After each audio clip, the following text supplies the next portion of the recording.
We see it in the Here it is. preview. Test, test, test. We got it. So he Test, has it test. on mute. Testing, 1, 2.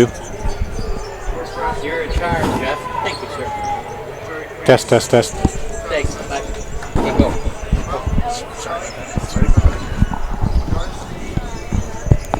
So it's muted on this side? Yeah. We might have it too high now. Yeah. Yep. Test, test, test, test. Test, test. 3 minutes. Testing. Test, test, test. Ladies and gentlemen, welcome to the Central Iowa Sports Network for Friday Night Basketball. We have a huge matchup tonight between Johnston and Valley West Des Moines. Hello, everyone. I'm Cade Jones, color commentator right next to me, Dar Danielson. We're going to be such a great pair together as like most great pairs on ESPN, what you see, but one of the things, Dar, it's great to have you here. It's the first time I ever had a color commentator. Well, good. I hope I won't step on you, but. Oh, no. But it should be a good matchup. I saw Valley last Friday night when they took on Urbandale and came out, pressured them, and took control of that game early on and had a pretty good control of that. And that was coming off their first loss of the season, and they rebounded pretty well with that. And I think it was only they only lost by a couple points anyway. So they're right on the edge of being an undefeated team coming in here. And when you saw that game, do you recall some of the players, such as I've seen Lexi Merritt was on the team last year, Hannah Fuller. They played with players like Grace Vanderweide and Maddie Aggie, all those great players. Yeah, all those, they played well in that game, and then they got to go, since they got ahead, they got to go a little deeper on their bench. But, Zoe Young, a freshman, she's impressed me too in that game. And, like it was last week. Hannah Fuller, Lexi Merritt, they're back, and they're kind of leading the team as the older players here are on the team. And I think we'll see that again here tonight. And one thing I heard you say depth was one of Valley's kind of maybe not the kind of concerns. And that's one thing about the Johnston Dragons. Not only do they have players like Ellie Brown, Haley Towers, and Shayna Stubbs, as well as the other starting five, but they have players such as Julia Beswick comes off the bench, Jenna Johnson, Brooke Wilmus. So they have a very strong bench and players that were on that state qualifying team last year. Yeah, and that's one of the things these coaches like to do is, put those players in a time where it's a meaningful part of the game and get them a little experience, because you can get in there if you're up 20 and it doesn't always do a lot for you, and so if both these coaches, I think, like to get the players in off the bench, get them in there in some meaningful minutes, so then when they have to play them and get them in there, then it makes a big difference. Yeah, we kind of see that with the Iowa State Cyclones in a way this year as far as their bench. You need to have a deep bench to really be a successful basketball team.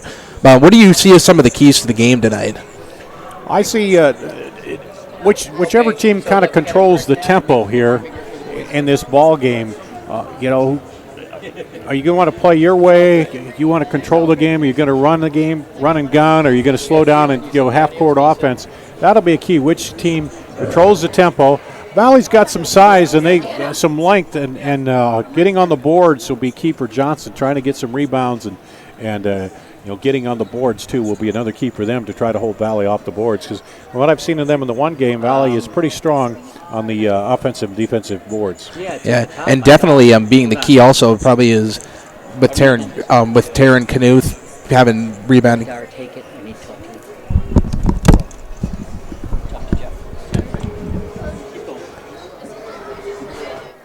Yeah, getting the players into it and getting that, if Valley can get running here, then it'll be a big key for them. The other night they didn't have to as much against Urbandale. They came out right away and pressured. And Coach Joe Segrist said that they'll run the tempo depending on what they have to do. If they have to pressure a little bit, they will.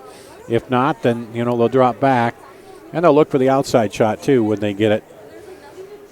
Same thing for Johnston here. As they're warming up, you see the Valley Tigers warming up. Crowd filing in, about 6 minutes to go for the start of the game.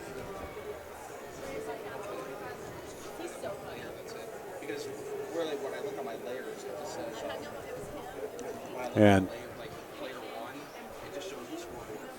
you look at the potential starting lineups here. Should be for Valley: Zoe Young, Shea Fuller, Jackie Felt, Hannah Fuller, and Lexi Merritt. You got two freshmen, a junior, 2 juniors, and a senior. For the Dragons, they have a couple seniors, 3 seniors there, the potential starters. Ellie Brown, a junior, and Taryn Knuth, a junior. So a little more experience there maybe, but Valley also, those young players have come in and played well early on for this team.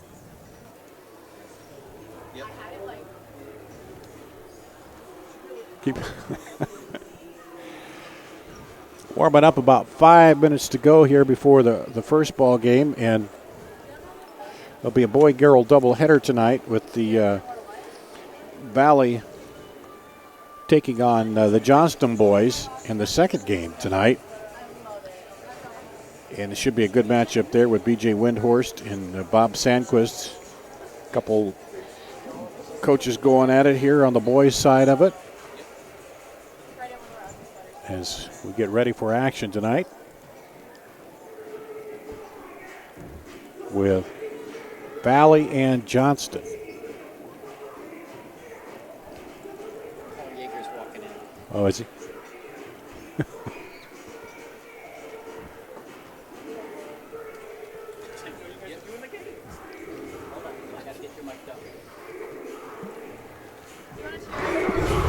No, I'm all right. Thank you.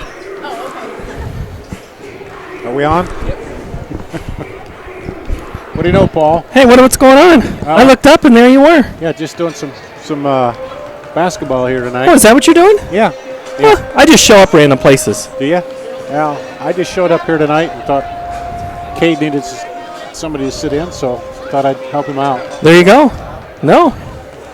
I was just coming to watch the Johnston girls. Johnston. I haven't seen them. I saw Valley the other night. That's who I saw Tuesday night. A pretty good game. Who Centennial. did they play Tuesday? Centennial. They were at Centennial. How did that game go? I was just telling Matt down there. Valley went out 16-3 in the first quarter, lost the second quarter 16-10. Centennial tied it at 30. Then Valley went on a 12-0 run and then pulled away. They're inconsistent. They got 2 freshmen starting. Well, I saw them against Urbandale, and they came out and pressed right away, and they kind of took control of that game against Urbandale a week from Friday. And then we had a good one Tuesday night, Waukee and Dowling. Oh, yeah, I didn't know. Waukee was up by 13, and then Dowling came all the way back. Becca Hintner had about 10 in a row and then had a chance to hit a 3 at the buzzer. Yeah, I saw that. I watched your I went and queued right to where that was so I could see it. Then the boys went to double overtime, so that was a good one too. So, yeah, I got to check with Peter on that, how that overtime pay works, and stuff. But you mean you get paid for this? Yeah. I thought we just got the fleece. Well, popcorn and. Oh, he's nicer on you. Rose Bowl. Are we? Mr. Rose Bowl? He's going. Wow.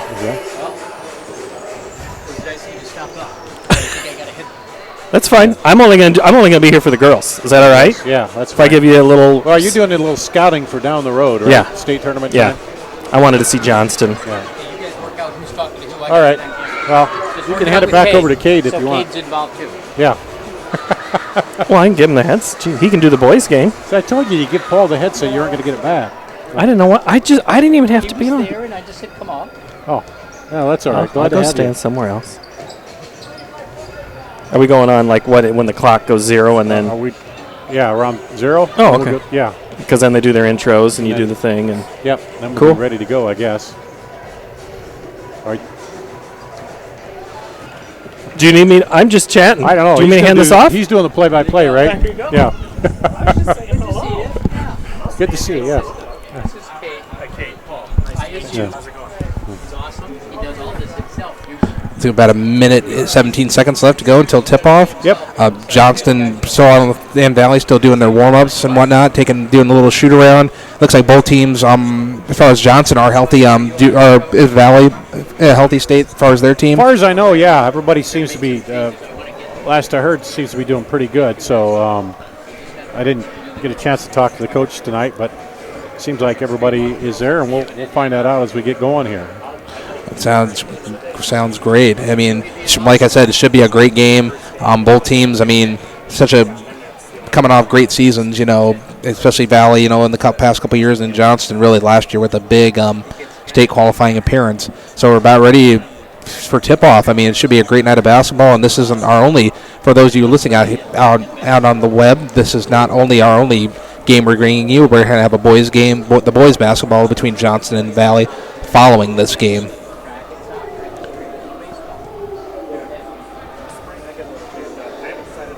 This will be interesting to see how the tempo, how it plays out. Is this going to be a fast game or a slow half-court game? We'll see how how they like to play it. One thing about Johnston with such an athletic point guard as Ellie Brown, they do like to push the tempo. What is some of Valley's? When you say you get like in a fast, are they more of a fast break team or kind of like a slow it down? Well, they can if they have to. In the game that I saw them, they didn't really have to a whole lot. But if they do, I think they can push the ball with those guards. But and then if they have to go in the half court game and get it inside to Lexi Merritt and that they will, in Hannah Fuller, they'll do that. One thing about tonight is the fact that both students, one thing I like about past couple games I did Johnston versus Valley, the Valley student section tends to come out and support. I mean, it has to make for a great atmosphere, and Johnston does as well, I know. But and do they have the pep? Well, it doesn't look like they have the pep band here tonight, but Johnston's one of those schools that still has the pep band a lot of times, and you get the 5A. Sometimes you don't see that as much anymore. Where they have their pep band play at the games. And yeah, they have those Dragon students down there. That could be sort of the quote unquote pep band. Yeah. Now, I don't know if postseason play has been released or not, but would you imagine that Valley and Johnston get matched up together, or probably won't be the case? I haven't even looked at that, and I think it all depends. The girls' union does a good job of trying to separate the good teams so that they meet later down on in the tournament. And then it also, once you get into conference play and division play and that, then that'll kind of determine, what they're doing. Oh, yes. I mean, that's the best. To be honest with you, I've just started to get into basketball mode after football. It seems like it came up kind of fast. And then you have this little stretch of games right before the holiday break, and then you time off, and then you go back to. We're going to take a short break for the national anthem, ladies and gentlemen. We'll be right back.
Yeah, one thing about Ellie Rocky Dar is that she's the national anthem singer. She's done many national anthem games before, and not just prior to this one, and she is amazing. That's got to be, and that's a hard thing to do out there, by yourself singing that in front of the crowd. I guess after you do it a while, you get used to it. But the really good ones are it's a real talent to be able to do that. Oh yes. Both teams are starting to get a nice little pregame talk right before they take the floor. Yeah, it looks like, what is it? Ellie Brown, Haley Towers, Shayna Stubbs, Rachel Hinders, and Taryn Knuth. And one thing that's important to note actually about Shayna Stubbs is she's actually coming back from injury. She missed the whole entire year last year. Number 22, Shayna Stubbs. This kind of plays the 2 spot for Johnston as we just are underway. Looks like Valley's starting out in like a zone, it looks like, Dar. 2-3 zone, using that length and size. There's Towers going up for the 3 ball out the back iron and rebounded by Valley. Oh, they lost their dribble, it looks like. That was number 35, Hannah Fuller, who got the rebound. And she'll run that offense. She keys it all for Valley and getting it going. Looks like Johnston. One thing about Johnston, Dar, is that they go a lot with a lot of man-to-man. But it looks like now they're, like Valley, going to a 2-3 zone. Yeah, kind of match-up zone a little bit, 2-3. There's a long 3 ball, but it looks like number 3, Zoe Young, that was off the back iron, and it's rebounded by Johnston. And there's a nice pass by Brown inside to Haley. That's Rachel Hinders. She's called for traveling. Yeah, I think Hannah Fuller was right there, and she had position, and she kind of stepped on her, and I think they said nobody really tried to push on each other. It was just kind of tripped over, so they called that a travel instead of a foul. Johnston's still back in that 2-3 zone. They got a big tower right there in Taryn Knuth. There's a long 3 ball by number 11, Shea Fuller. Big shot. That was a huge 3-point basket there by Fuller to get Valley on the board first. Yeah, good movement. That'll bust the zone if you hit those outside threes. Oh, yeah, definitely. There's Brown at the top of the key. Almost threw a pass to Towers. Towers almost lost control of it. Now she almost loses control of the dribble. Out of bounds, and it's going to stay with Johnston. And the thing against Valley's zone, you got to be patient because they have that length, and you got to move the ball around to move the zone around and find the open spot. Knuth trying to get the inbound. Looks like there's some confusion. She gets a nice pass into here to Shayna Stubbs, and Johnston's on the board after the Stubbs lay in. A good run inside by her. There's Feld here to Fuller. Johnson still staying with that 2-3 zone with Knuth. They're in the middle. There's a long 3-point by number 3, Zoe Young. That was no good. Rebounded by Knuth. Brown, nice pass to Stubbs. They're trying to get inside to Rachel Hinders, who's been money for Johnston underneath the basket as a 3 ball for Towers is no good. There's Valley with the rebound. Valley double team in the post, not letting them get the entry pass down there for the Dragons. It's very understandable because that's one of Johnston's bread and butter is inside underneath with Knuth and Hinders. Number 43 trying to go all the way in. That was Lexi Merritt, and she's called for traveling. She threw on the brakes and Yeah. couldn't get everything stopped there. And so off to a little bit of a slow start here. Yeah, both teams very making some mistakes. There's a long pass there by Towers. There's Brown going to try a 3-pointer from the left wing. It's good. There's Valley pressing it up the tempo, though. With nice move there by Hannah Fuller.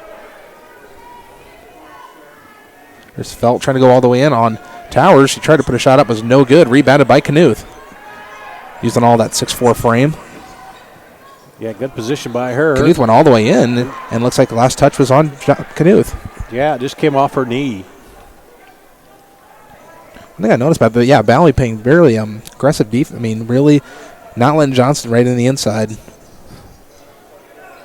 Long 3-point shot for Felt was no good off the front iron, and she saves the rebound and gets it right to number 13.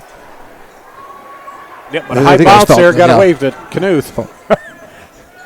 There's an inside here to Hinders. Shot was no good, and a foul was called underneath.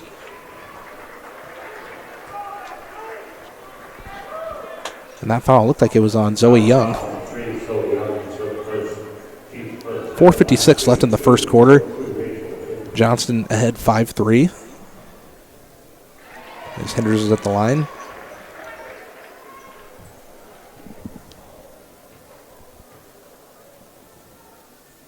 And she makes them both.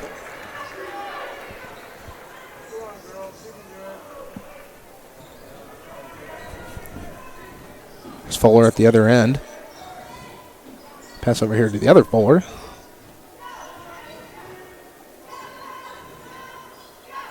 Trying to look for Lexi Merritt.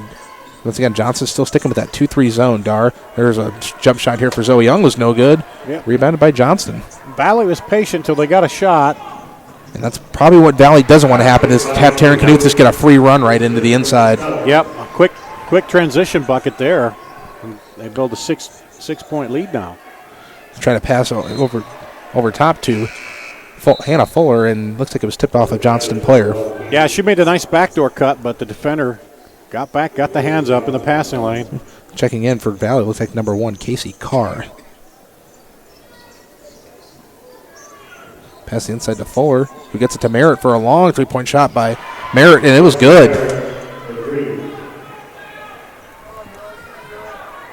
The thing about Valley, it seems like, some of their, like the 4th and the 5 spots can shoot the 3-point shot. And if you watch them, they're set. They have their piece set. They're ready as soon as they get the ball. It doesn't take them long. And there's Hinders right underneath the bucket, and she comes right back for 2.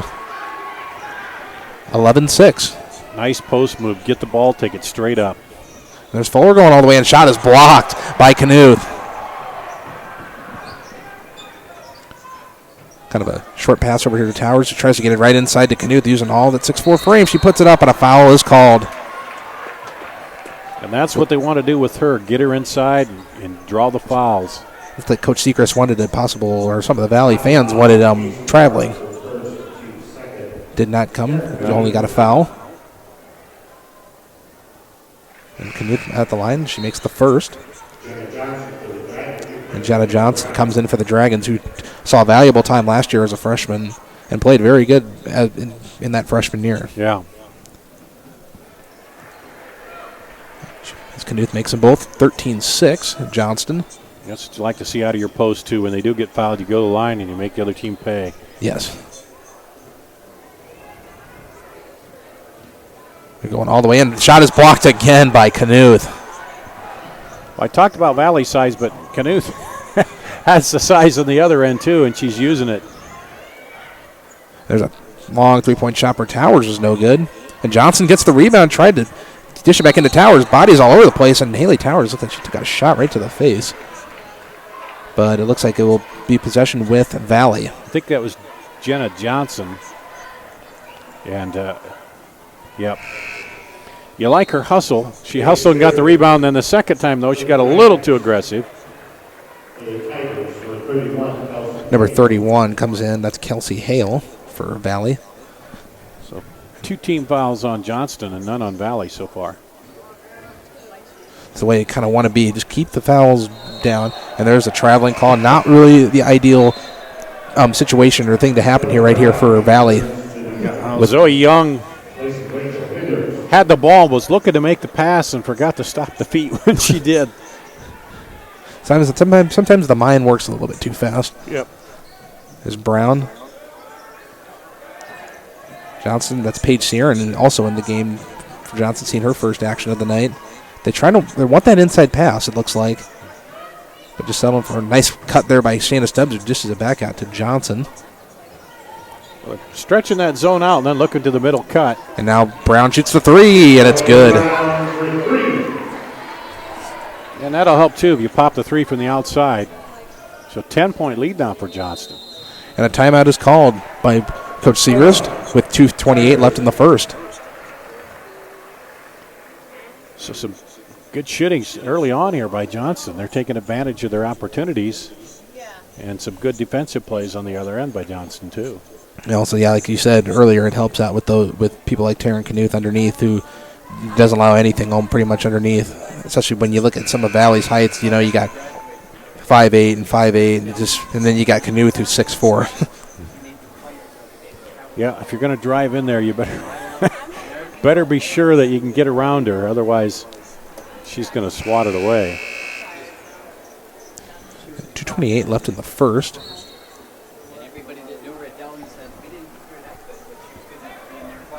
Is Valley inbounds it? Valley needs to get a little run going. Just get some of that momentum back, because we kind of saw it earlier, some of those flashes. Hale almost kind of lost the control of that pass. And this is what they need to do. Be patient, work the ball, get a good shot. But Johnson really playing a good defense. That's to try to pass over here to number 1, Carr. It's so hard to throw it across the lane with the long arms there, Knuth. It's just there's not it looks like there's an open lane, but with her bringing her arms up and swatting it away, it's not there. Almost the key. I mean, one thing we've seen is Valley can make those outside shots. Would it be probably ideal just to go for the outside shot or just go right in the inside? Well, you just got to keep working it and help move that zone around and hope you get her caught in the backside. We saw a charging call committed by Valley. Looks like Zoe Young's coming back into the game, and Brooke Wilmus. We'll see her first action of the night. That was Casey Carr's second personal. It's foul trouble early for Casey Carr.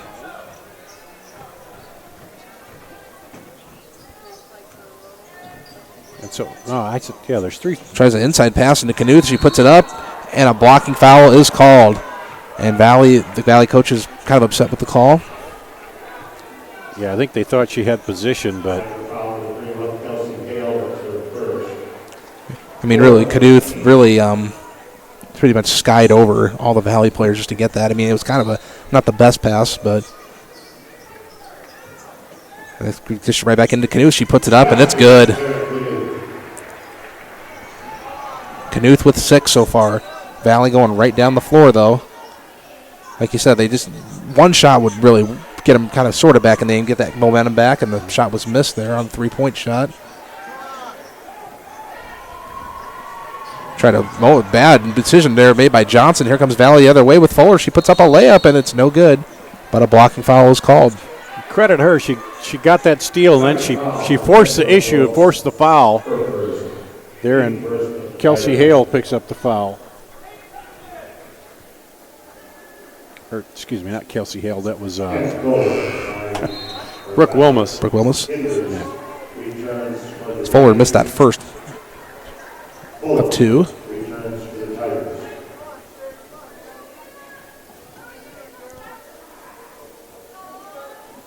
And Fuller misses them both. It's kind of a blown opportunity right there by Valley to try to get back in the game. Down by 12 with just approaching a minute left. Yeah, and off the turnover, and you draw the foul. You need to go to the line and hit those. Almost a steal right there by Valley, by Fuller. There's Brown just right back out to Sierra, and she pulls up for a 3. It's good. 21-6 Johnston.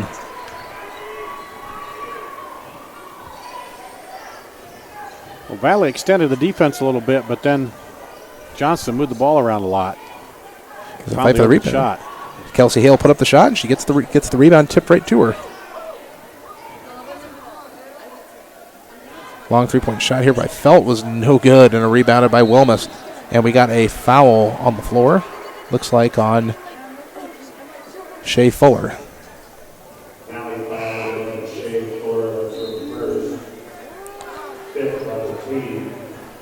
Coming up, we see 5 team fouls already committed by Valley. They're just not getting things in sync now and you got to credit Johnston for that on defense, but offensively they need to find a shot here. We'll see Johnston probably work this for a final shot at the end of the quarter. Just about 8 seconds left. Johnston, like Dar said, probably will get the last shot. Trying an inside pass here to Hinders. Now bodies all over the place, and we got a jump ball. Possession arrow with Valley. So they stop Johnston right on that possession. Hope you get a little consistency. Maybe try that every time. And really that plays against Valley because they would have had the ball to start the second quarter, but now they get it here with just a second left, and you're not really going to get off a shot. Yeah, so that was kind of a big switch there because now the arrow will switch and Johnston will start here in the second quarter with the ball. But Shea Fuller tried to throw one up.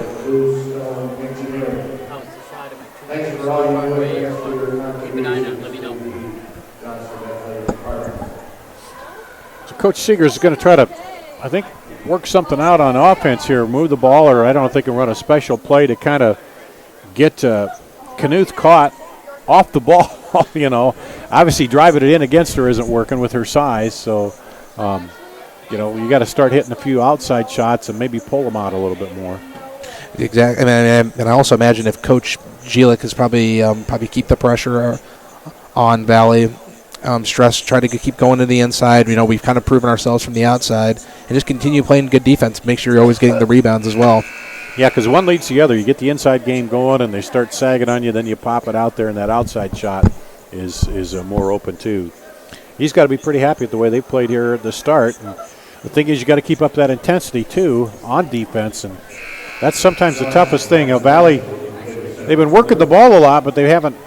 It hasn't worked out to where they've gotten points off it yet. So we'll see if they can continue to do that and maybe get some more points on their offense. Starting here the second quarter, Johnston has possession. And Knuth almost lost control of the pass right there, but Stubbs is able to clean up. Tries a lob pass to Hinders, and that is Johnston so good at, but a foul is called. That's on Shea Fuller.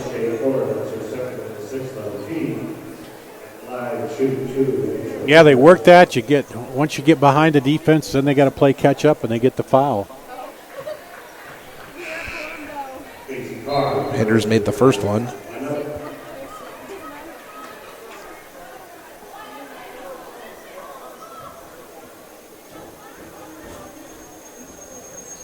And she makes them both. 6 points for her. Zoe Young tried to go all the way in. One thing, Johnston, usually they're more of a man-to-man team, but tonight they're going right into that 2-3 zone as another missed shot by Valley. Looks like Casey Carr pulled up for that one. And Valley's taking a little time on offense, but it's just not paying off with points. And that's so important to kind of keep up with Johnston, and a 3-second call on Johnston. Well, we'll see if that maybe sparks something with Valley. And Coach Seeger saying something to the official. Yeah, it looked like the official, or maybe it was assistant coach, the official had to kind of give him a couple rules down. Long three-point shot by Merritt is off the front iron, rebounded by by Johnston. That's Brown going all the way in. Nice move by Ellie, and she's called for traveling. Yep, Planted moved the wrong way. That was an open shot, but Merritt needed to be in just a little closer on that one.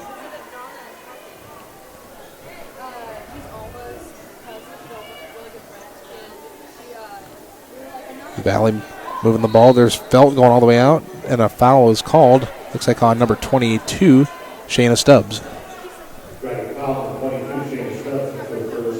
And that's one thing Johnston has not done on defense, is foul a lot here so far early in this game. They've played pretty well. There's 2 team fouls. Compared to 6, really, for Valley. One more, they're going to be in the bonus. Johnston will be. A nice move there by Fuller. She pulls up, and it's no good. Shots just aren't falling tonight for Valley. And a foul is called on the floor. It looks like that's on Casey. That's on number 35, Hannah Fuller. That brings there have 7 fouls. 17 fouls now. And again, Knuth getting the rebounds, cleaning up the boards. And she misses that shot.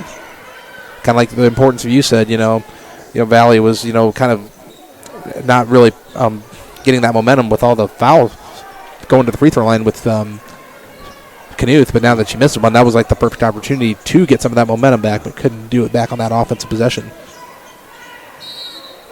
And there's a charge called on Hinders. I think that was a good call. I think if she kind of led with her knee there a little bit. But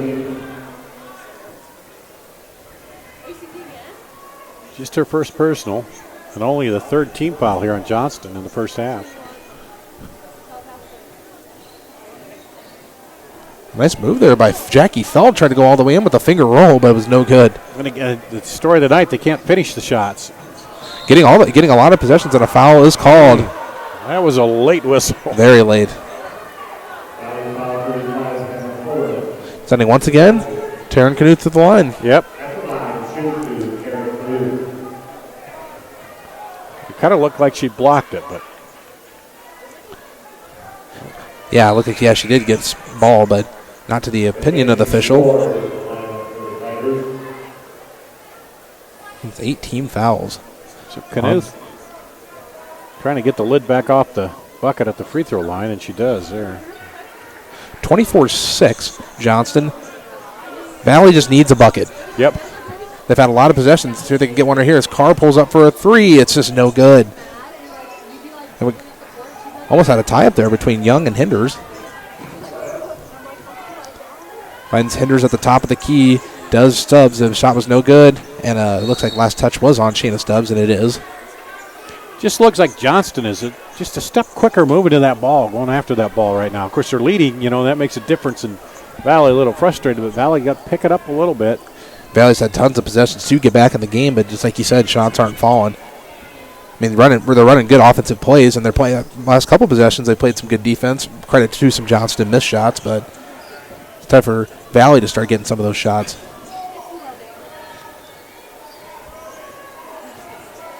Johnston working back in that man-to-man. Yep. And that was another kind of a late whistle in a way. Yeah, she did drag her foot there. They had the defender kind of force that a little bit as Shayna Stubbs moved over just enough to delay that pass and cause the travel. Valley sending in 4 new players in for 4. Looks like the only one that didn't go out, I believe, was number 11. Shea Fuller is the only one that didn't go out. So Coach Seeger is trying to find a spark here, get some new players in there, see if he can get a little something going.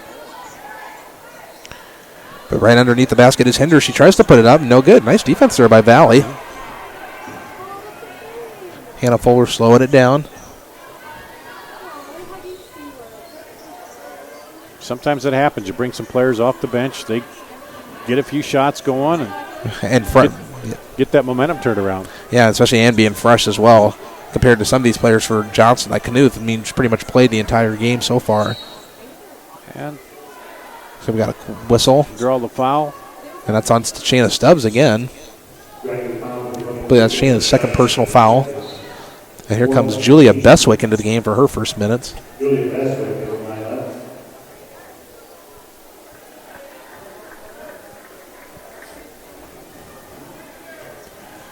So far, 4:52, 24-6, Johnston in the lead. Merritt pulls up for a 3. There's the bucket that Valley's been waiting for. Her second 3 of the night. We'll see if that gets them going. There's Ellie Brown going all the way in, and that's when Valley gave up that position a little bit too easy right there. And that's the way to answer it. Going all the way in is Felt. Is no good. Excuse me, no, that was Fuller going all the way in. And there's Knuth working it all the way back down the other way. She glides right through Valley and plays it up, and it's good. You just can't let that happen with the post. You can't let her just dribble it all the way down and put it up. I mean, that just kills you as you go. I think it's probably smart by Coach Seegers to call that timeout. Just being down 30-9. 21 points down. You got to just looking for something to. If you cut that down to a 10, 12-point lead here by the half, then you get something that looks a little more manageable. Mighty big hill to climb, though, at the same time, just with, Johnson playing, such great offense and great defense. I mean, what would you suggest as far as stopping somebody like Taryn Knuth? It's just such a force. Well, they were doing well double-teaming her down there, but then offensively, when they get those rebounds in the transition buckets quick, it's hard to stop her. She came down the floor quickly. So the best way is to put the ball through the basket, because then they got to wait for it to come out of the net and inbound it, and then you can get your defense back. But that's been the issue for Valley. They haven't made many baskets, just 9 points. So if they can start hitting some shots, then you force Johnston to take the ball out, bring it up the floor, and set up their offense and let you get your defense set. It's a perfect opportunity here to get back in as Kelsey Hale tries to drive down, gets it up to Fuller. Doing a smarter job, but definitely as far as just kind of keeping on the outside, trying to work something on from the outside, because they tried to go inside right there. And a 3-point shot here for Merritt, and no good. She's had the hot hand lately as far as from behind the arc. Going all the way to Ellie Brown. She just really went right past Valley. Well, and that's just what I talked about. A quick transition basket off the miss. Push it up the floor and catch Valley flat-footed. Going all, and there's a foul, a whistle, and called. It's going to be called on Julia Beswick. Beswick, yeah. I'm about the biggest fan of this color combination for Valley's uniform. Those numbers are hard to read on there, aren't they? Yes. Too many. With the outline on there. Couldn't go with a little bit of orange, possibly. Yeah, maybe if the numbers were fully orange, that would help a little bit. But I think if memory serves right for the Valley boys, I believe they have orange, and but the black lettering. Still some pretty snazzy uniforms. Yeah, they're all right, but it just for us, it's hard to see the numbers. There's a nice shot. That was by Jackie Felt, that last bucket. Yep. Nice one. It's 30-11 with 3:20 left in the second quarter. And here's where Johnston could be patient, look for a good shot. There's a shot just from the free throw line by Ellie Brown. Julia Beswick tried to save it, but it's a turnover. It's almost like she stopped there and was so wide open. Oh, yeah. She popped it, and it's like, whoa. It's like, slow down. We don't need anything quick. Really, it's just an opportunity to get Valley back in the game. So, like you said, Valley's just looking for that spark. Basketball's a game of runs, and Valley hasn't had any scoring runs here tonight. Nice pass to Zoe Young. She wanted the shot, didn't take it. Long three-point shot by Shea Fuller is no good. Zoe Young gets the rebound and loses control of it, however. And goes right into the hands of Jenna Johnson. Johnson goes all the way in, loses control of the dribble. Last touch on Valley.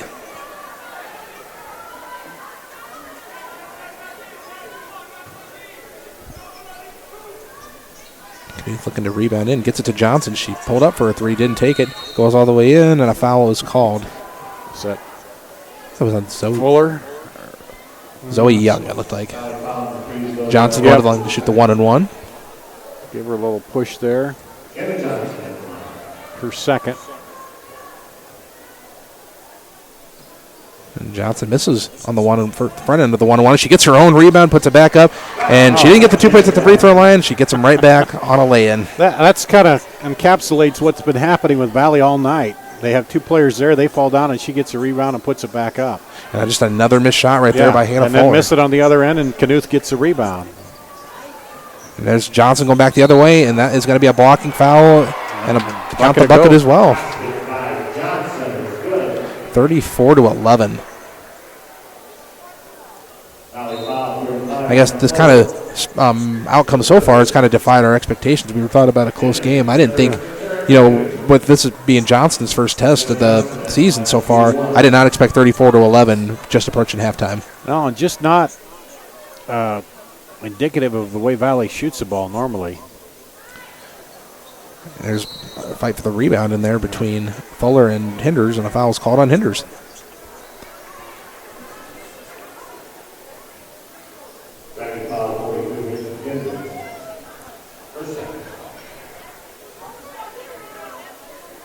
It's her second.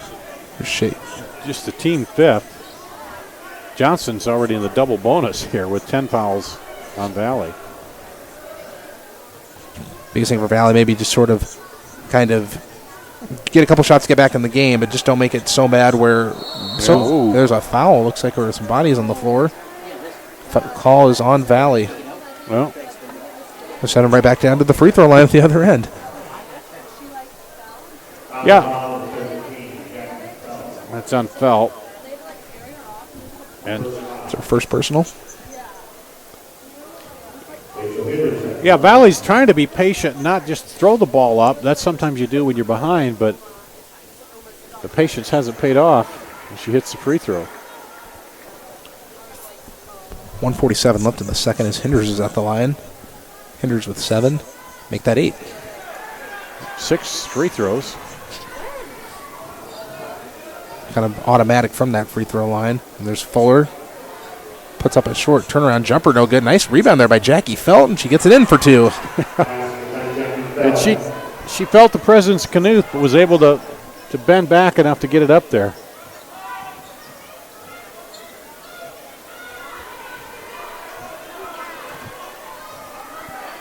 Brown trying to work her way around Fuller. Goes all the way up. Puts up its shot. Was no good.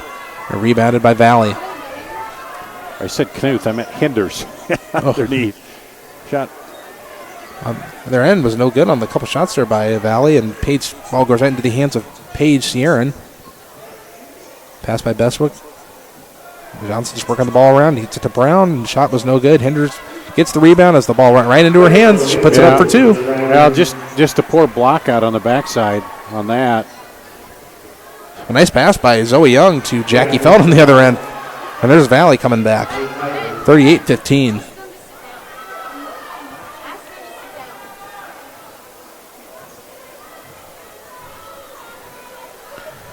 Approaching 30 seconds.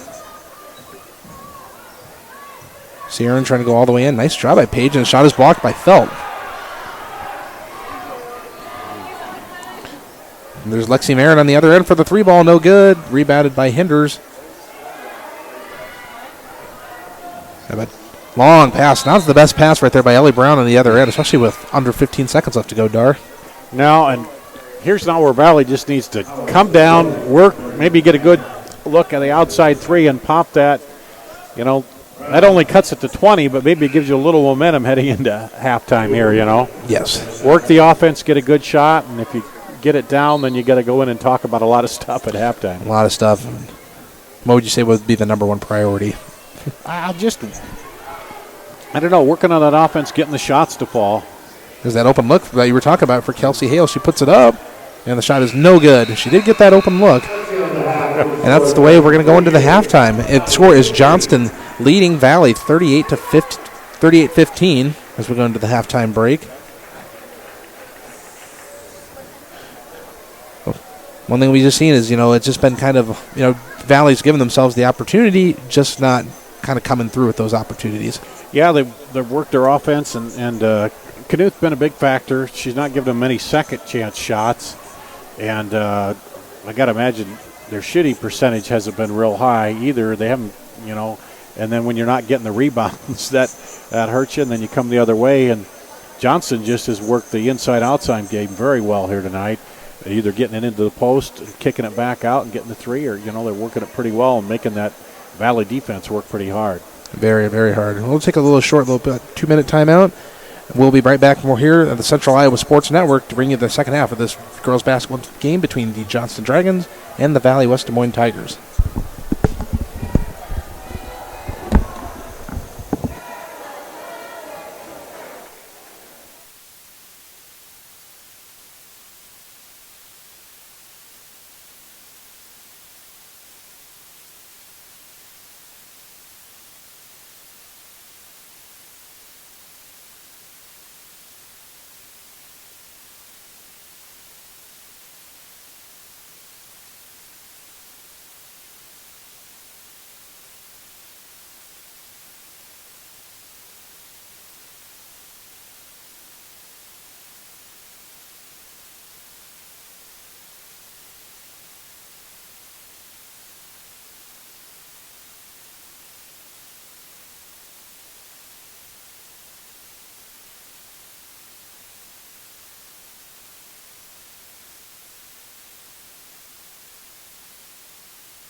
Test, test, test. Test, test, test. Testing, 1, 2.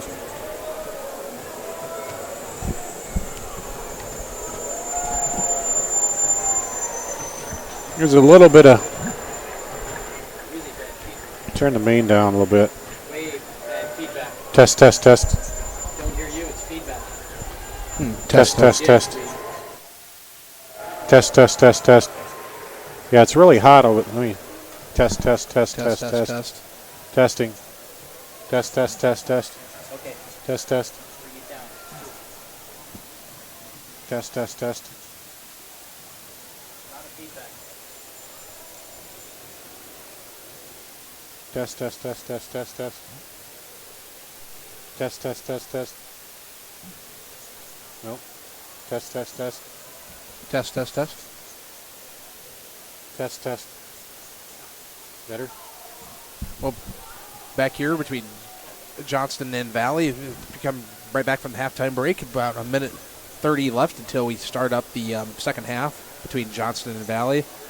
Like I said, I'm right here with Dar Danielson. Yeah, and I kept scoring, and it adds up. So unofficially, Ellie Brown for Johnston with 10, Rachel Hinders with 10, 9 for Taryn Knuth, 4 for Jenna Johnson, 3 for Paige Searon, 2 for Shayna Stubbs. Scoring wasn't hard to keep up with for Valley.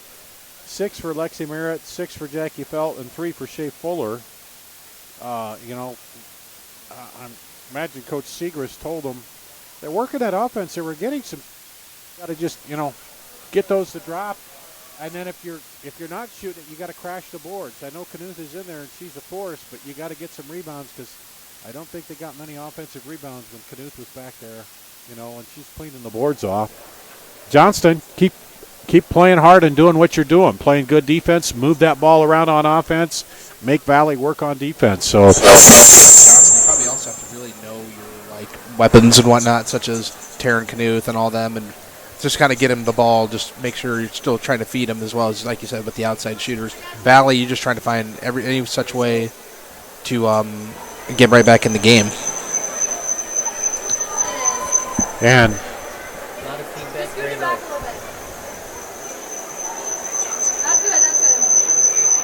One thing about both teams coming out on the floor right now, Johnston looks like Valley is going to actually start with the possession. Yep. As Valley's going to inbound it. Here's Shay Fuller, gets it to Zoe Young, and we are starting the third quarter, 38-15 Johnston. Tries a long pass, and I do not believe that number 43, Lexi Merritt, I think she thought that Shay Fuller was about 6'4" and threw it completely over her head. So not the most ideal way to start right there, Dar. no, Johnston now with the possession, looking to increase on this 23-point lead. Running jumper there by Shayna Stubbs is no good. Rebounded by, guess who, Taryn Knuth. And the ball goes, she tried to pass right off of the Johnston player's leg, and it results in a Rachel Hinders bucket. I know it's easy for me to say now, but you never want to pass it back under your own bucket because you got your defense right there. The danger zone. Valley just trying to find some way to get back in the game. Here's Fuller trying to go all the way up with it, and the shot was blocked right there by Taryn Knuth. Well, you got to still be aggressive on offense. And Fuller, nice job there by Hannah Fuller on the fake right there. She puts it up. Shot no good. Towers, nice pass. So trying to get it to Knuth. She pulls out for a turnaround jumper, and a foul is called. credit her. That's a good aggressive move, taking it right at the defense. Knuth just sends her right back to the line, just right where she wants to be. Felt with her second personal. Knuth puts it up. First shot is good.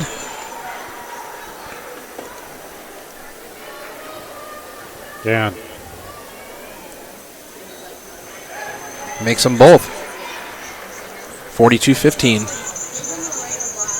And that's where you make them pay, too. If you're going to go in there and draw the foul, you make them pay at the free throw line. Oh, yes. That is the key. And there's Johnson getting that turnover. Gets it to Knuth. Knuth throws up, and it's good. Johnston just is kind of firing off all cylinders. Yep.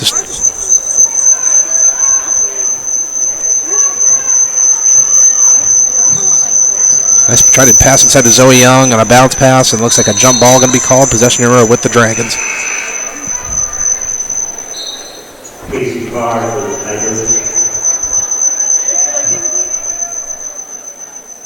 Johnston going to inbound here to, I believe that was Haley's Towers. Towers has had sort of a quiet night. She hasn't scored a point yet. She's usually been a good scorer for the Johnston Dragons so far this season. Well, they haven't needed her. Oh, yeah. Maybe they haven't really needed her, so. The pass and the turnover committed by Johnston. Just a little high and behind Knuth there. And that's going to be the only thing, turnovers here, that's going to hurt Johnston and get Valley back into the ball game. If they do that. 44-15. Johnston in the lead.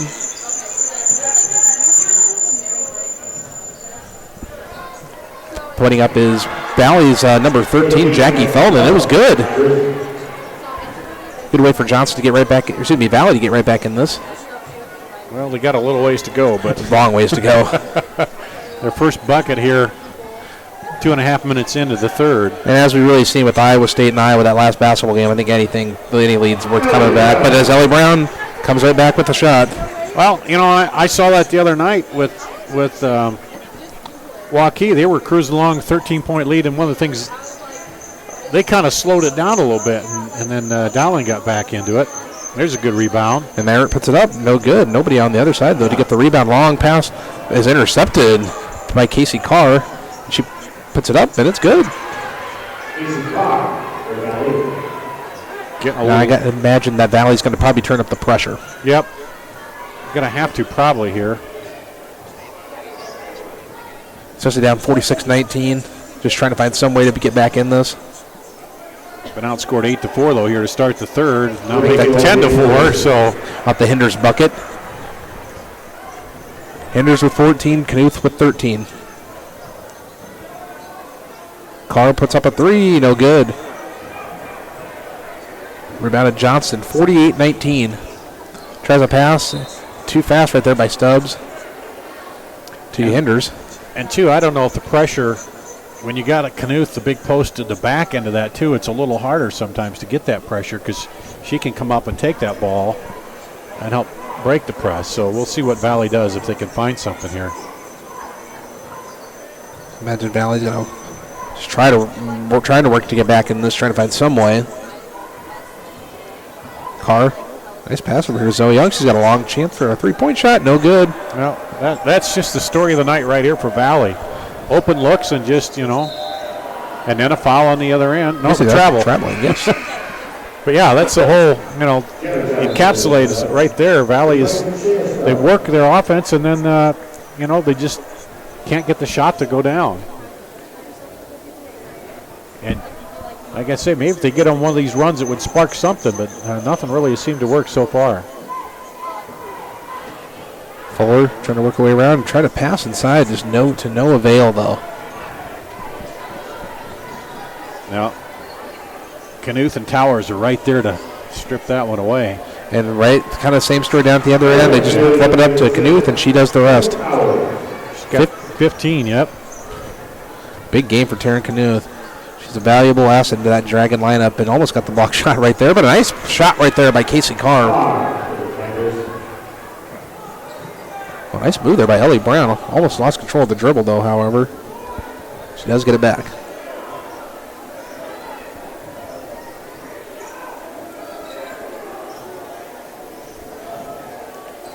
Long cross-court pass by Johnson. Trying to work it inside to Knuth, which they probably is a smart idea right there. And she just making Valley pay.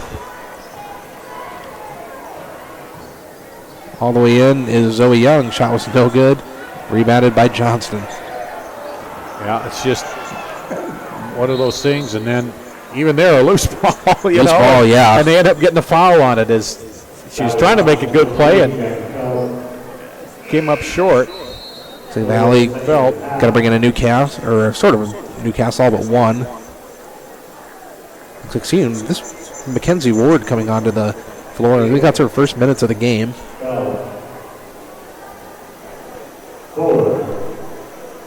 And we'll see if they can give them a little spark. Just Johnston. Bouncing, like you said, Valley turning up the pressure. There's Paige Sarin to Towers, back to Johnson. She gives it to Knuth. She pulls out for a pull-up jumper, no good. Johnson's right there to get the rebound. Here's Knuth, turnaround jumper, no good. Rebounded by Ward. And one of the few times that, they got that rebound because Knuth was out a little bit. Yeah. Not like directly underneath the basket. There's a nice shot there by Shea Fuller.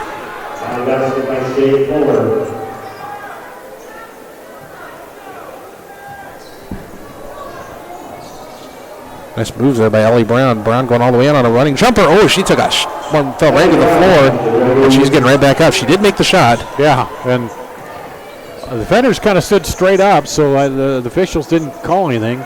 Long three-point shot right there by number 5, Leah Lodemeyer.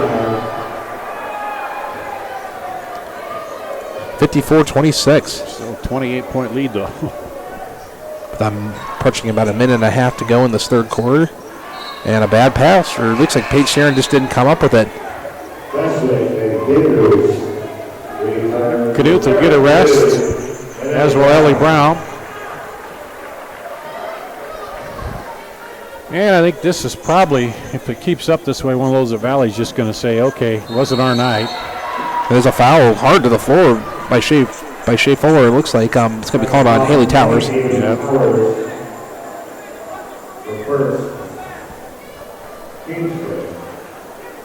At the line of Shea Fuller, about a minute 28, 54-26.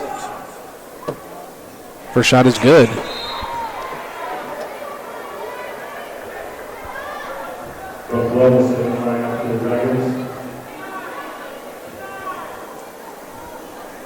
(54-27), and second shot was no good.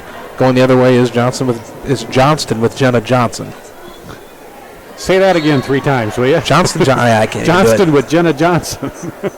Looks like out of bounds. It looks like the last touch was off Valley. Nice pass by Brooke Wilmus to Rachel Hinder. She puts it up and it's good. Yeah, she had the defender on her hip. Good bounce pass in there and just turned and right off the glass. There's a long 3 ball by number 31, Hale.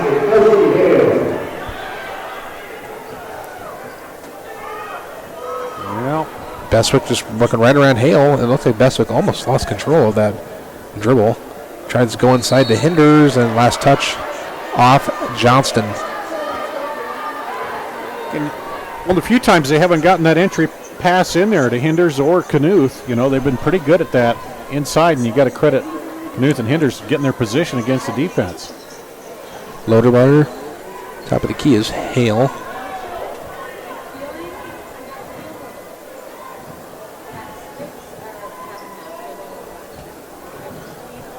Good passes there by Valley, trying to go all the way in. There's number 25, Jamie Felt, and she'll go to the line. They shoot 2. Julia Bestwick with the foul, her second. Valley just can't cash in on these. Chance to get some points. And there was a play, if this game wasn't out of hand, that's what you want on offense. You work it, and you get a shot, and if you don't get it go, you get the foul. Of course, she misses the 2 there, but they get the rebound. Yep. Chance to get those 2 points back. Going all the way in is Felt. And she goes, I think that was Fuller, actually. It was Shea Fuller. And she'll go to the line herself and shoot 2. And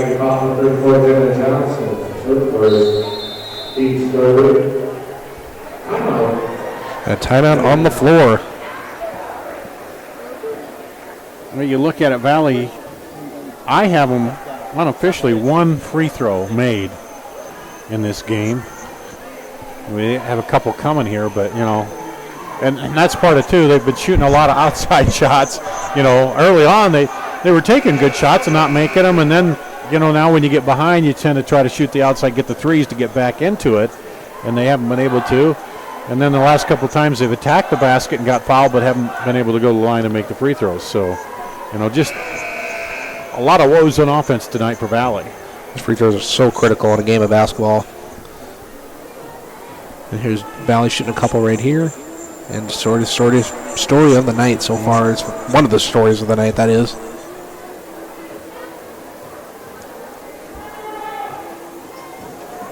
Yeah, missed another one.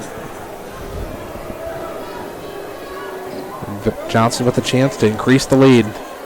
Hinders underneath, puts it up. No good. It almost looked like it was going to go in, but it didn't. She's fighting for the rebound. It still bounced all over the place, and it looks like it was playing hot potato right there, but Valley going all the way down. Here's Shea Fuller. She gets it here to number 31, Hale. They need a shot off. Lodermeyer pulls up for a three. No good. And we're going to end this third quarter. Johnston leading 56-30 over the Valley West Des Moines Tigers. Valley kind of worked their way back in the game, but Johnston just sort of one-upped them in a way. Yeah, they outscored them 18-15 in that quarter, and so when you lead by 23, you can't play even. Our Valley, when they're trailing, you can't play even, and they did. But yeah, just one of those nights where Valley just having all kinds of trouble offensively. But credit, I'm impressed too with Rachel Hinders. Her post moves inside with Knuth on the bench, just knowing where you're at in that post, and then Johnston hustling all over for all those loose balls and getting to them and making the difference here. Yeah, it makes a difference now, and it'll make a difference in the postseason as well. Once again, ladies and gentlemen, we will also be, after the girls' basketball game is done, we'll bring you part 2 of our doubleheader tonight, and that will be the Johnston boys taking on the Valley West Des Moines boys in a big matchup here later tonight. That will be probably approximately about 20 minutes until after the girls' game is done. Should be a good game. Like we said before, Valley's kind of put themselves in position, but just can't close, and they also credit Johnston to that, like Dar was saying, with great hustle, especially in the loose ball. But there's a foul called on the floor. Shayna Stubbs is third.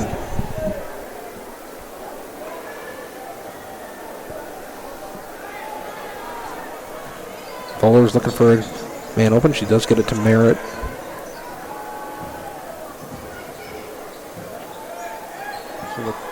Finds a wide open Shea Fuller. She pulls up for a three. It's good.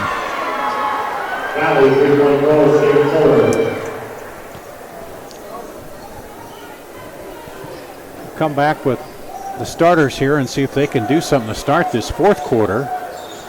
Oh, almost could have got right in there with Knuth. But Knuth puts it up. Shot was no good. And one of the few times they've stopped her inside. Hopefully try to get something going here is Valley. Here's Zoe Young. Gets it to Fuller. She'll pull up for a three. It's no good. But it right into the hands. Oh, and a loose ball, and Valley gets it right back. Nice pass to Shea Fuller. Good luck. That was a great pass right there. And a timeout called by Coach Chad Gillick. Just a mini run here, but, you like that Valley isn't coming out and just tossing up threes willy-nilly. They took 2 or 3 passes. They got a three. They got the ball back. Couple passes. They got a good look in the corner. Then they rebounded and then got a look under the basket. Those are the kind of things offensively that you got to do. Now, whether it's too little too late here, it's still a lot of time left in the fourth quarter, but we'll see what happens. Well, yeah, like baby steps as you were talking about, not looking just, I mean, maybe if we're talking like 10 down 10 with about a minute to go, maybe you would toss up some threes, but yeah, with a lot of time. Well, since, with the three-point shot, sometimes teams you get behind and your first notion is just to chuck up the first three that you get a look at to try to get back into it, and that can hurt you sometimes more than help you if you don't get the rebound on it. And the thing is, if you get a little run going, build some points, that defense is hard to play. You got to have concentration and stay at it. Maybe you start chipping away at Johnston on defense, and but we'll see how Johnston responds here now. It looks like a little pressure on the inbound. Shea Fuller's played a good game so far tonight for Valley. I believe she has 11 points on the night.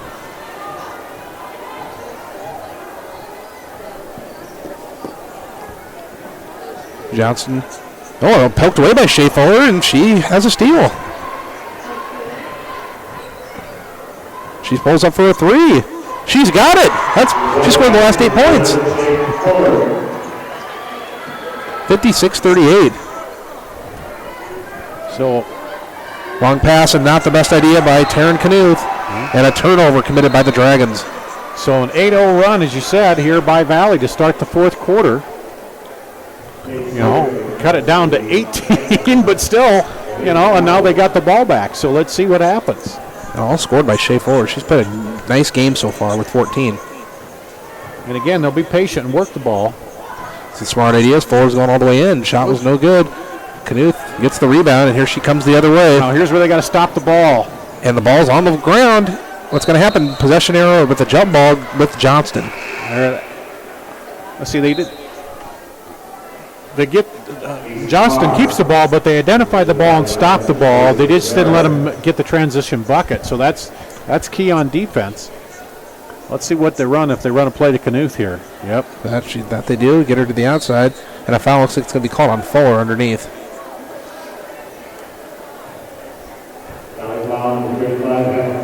That's her fourth. And 6:10 left. That would hurt the comeback if she goes out because she kind of gets that offense running.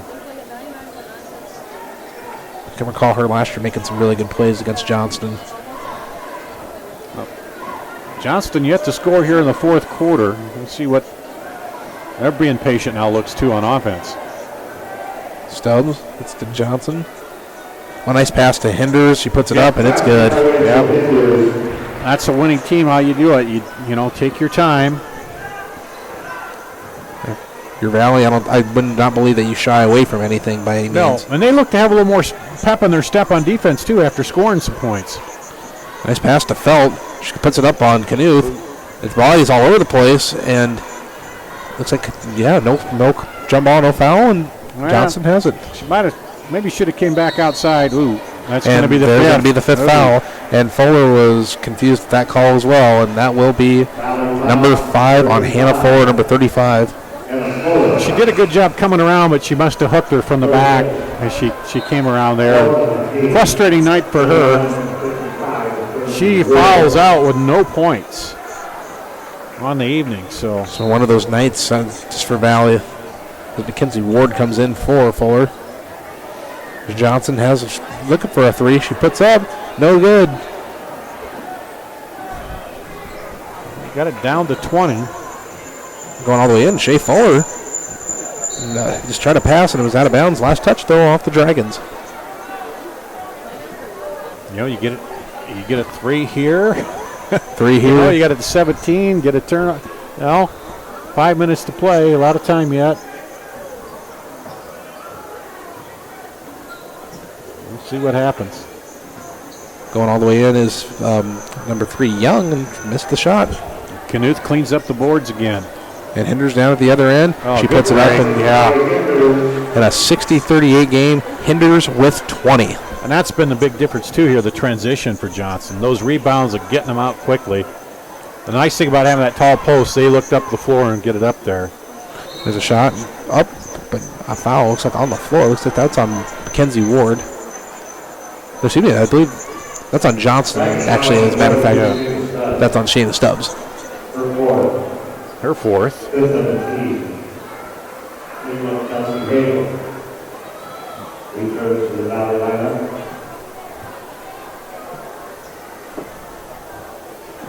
And bounding it back is Valley. Valley made that run to start the fourth quarter, but Johnston has answered and held them off. And Casey Carr going all the way in. She puts it up for 2. A 60-40 game. 6 for her. Imagine Valley going to turn up the pressure.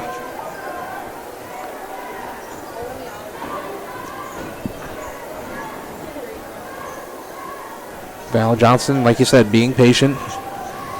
It's not looking to score the bucket right away. It's kind of hard, too, to pressure when you got to leave 2 players down low. Yes. You know? Yes. That makes it a little tougher, too. And Knuth puts it in from the outside, and there's 2. Knuth with 19. Showing some good range there.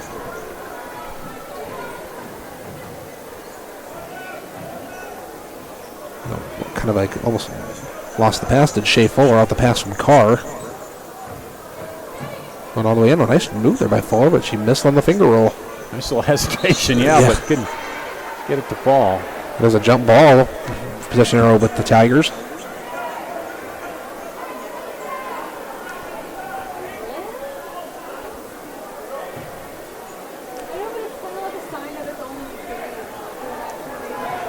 Fuller I thought she was gonna go over the time limit right there, but she did get it in. Kelsey Hale with it, who got it back to Fuller. She pulls up for the three, no good.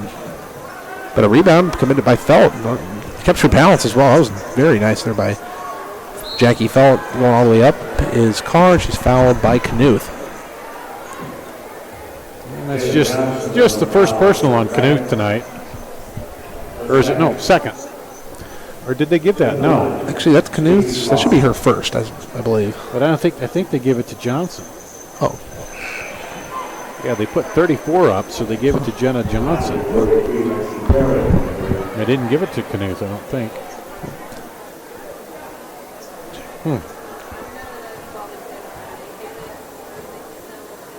3:10 left in the fourth as Carr makes them both, 62-42.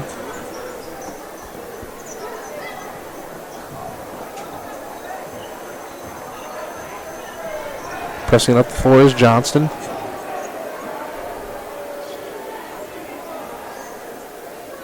Pass poked away there by Casey Carr.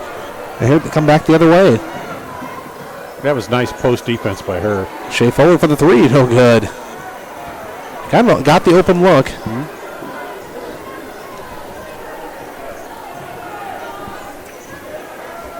Stubbs is bringing it down, but just take a little bit of burn, a little bit of clock right here. There's Knuth going all the way in, and a charge is called on Taryn. So maybe that'll be your first foul. That should be your first. And it looks like we have a player down for Valley. I believe that is Jackie Felt. Yeah, she took the brunt of that with Knuth running into her. Might have hit her head on the floor there. Definitely. Kind of hold. I mean, I don't know if she's holding her head in maybe like sort of a head injury or just. Kind of banged it a little bit there. Yeah.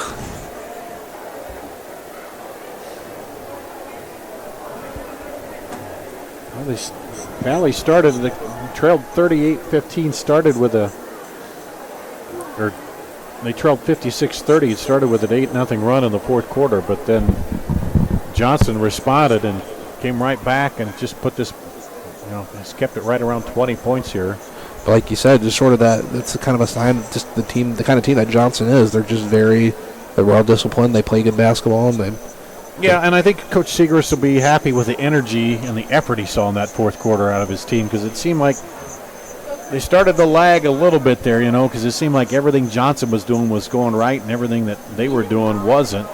But then they came out in that fourth quarter and gave it one big push there, and, Oh,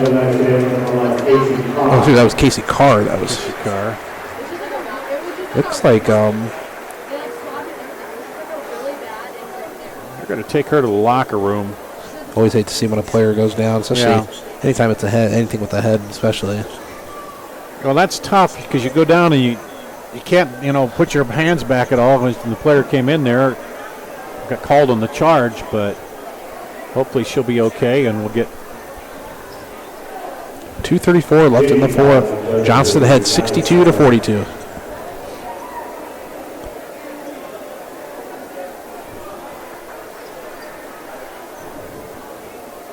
So Johnston's going to pressure a little bit here. Kind of maybe not maybe ideal, but yeah, I don't know. That seems a little odd with the 20-point lead, but because your defense has been kind of holding serve so far. Yeah, but you got some new players in. Oh yeah, looks like Jenna Johnson is the one who came in, and Paige Searing looks like checked in. Yeah. There's a Shea Fuller with a turnaround jumper, no good. Guess we got the rebound. Taryn Knuth. Johnson's going to try it three from the left wing. No good. Rebounded by Fuller. Fuller going all the way down. Fuller puts it up. No good. Rebounded by Knuth. I think Fuller put up the last shot and it was no good. And Taryn got the rebound. And back it comes the other way. Been a bad pass committed there by Knuth.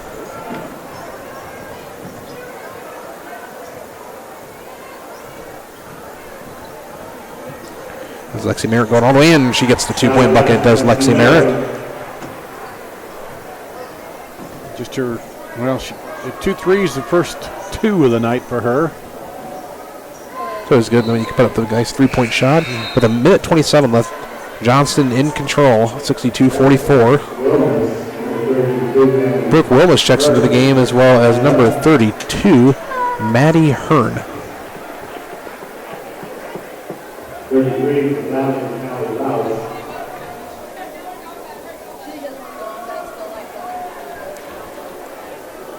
Johnston probably going to bring down some clock. Wanted this one well in hand. Ball tipped away, and there's a turnover by by Johnston. Number 25 lets it go. That's Felton. No good. Rebounded there by Hearn.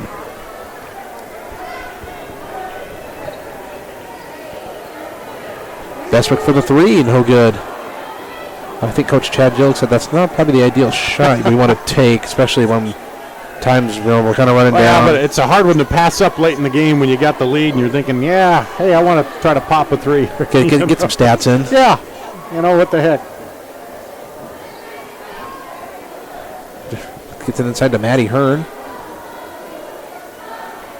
Looks like 30 seconds left. Good move there by Jenna Johnson on the spin move. She puts it. She gets it. Jenna Johnson. That was sweet. Nice spin move. She gets the 2. Got 6 on the night. Jenna Johnson's been a consistent performer so far for Johnston as we're approaching pretty much the end of the game. And a bad pass by Valley. 11 seconds left.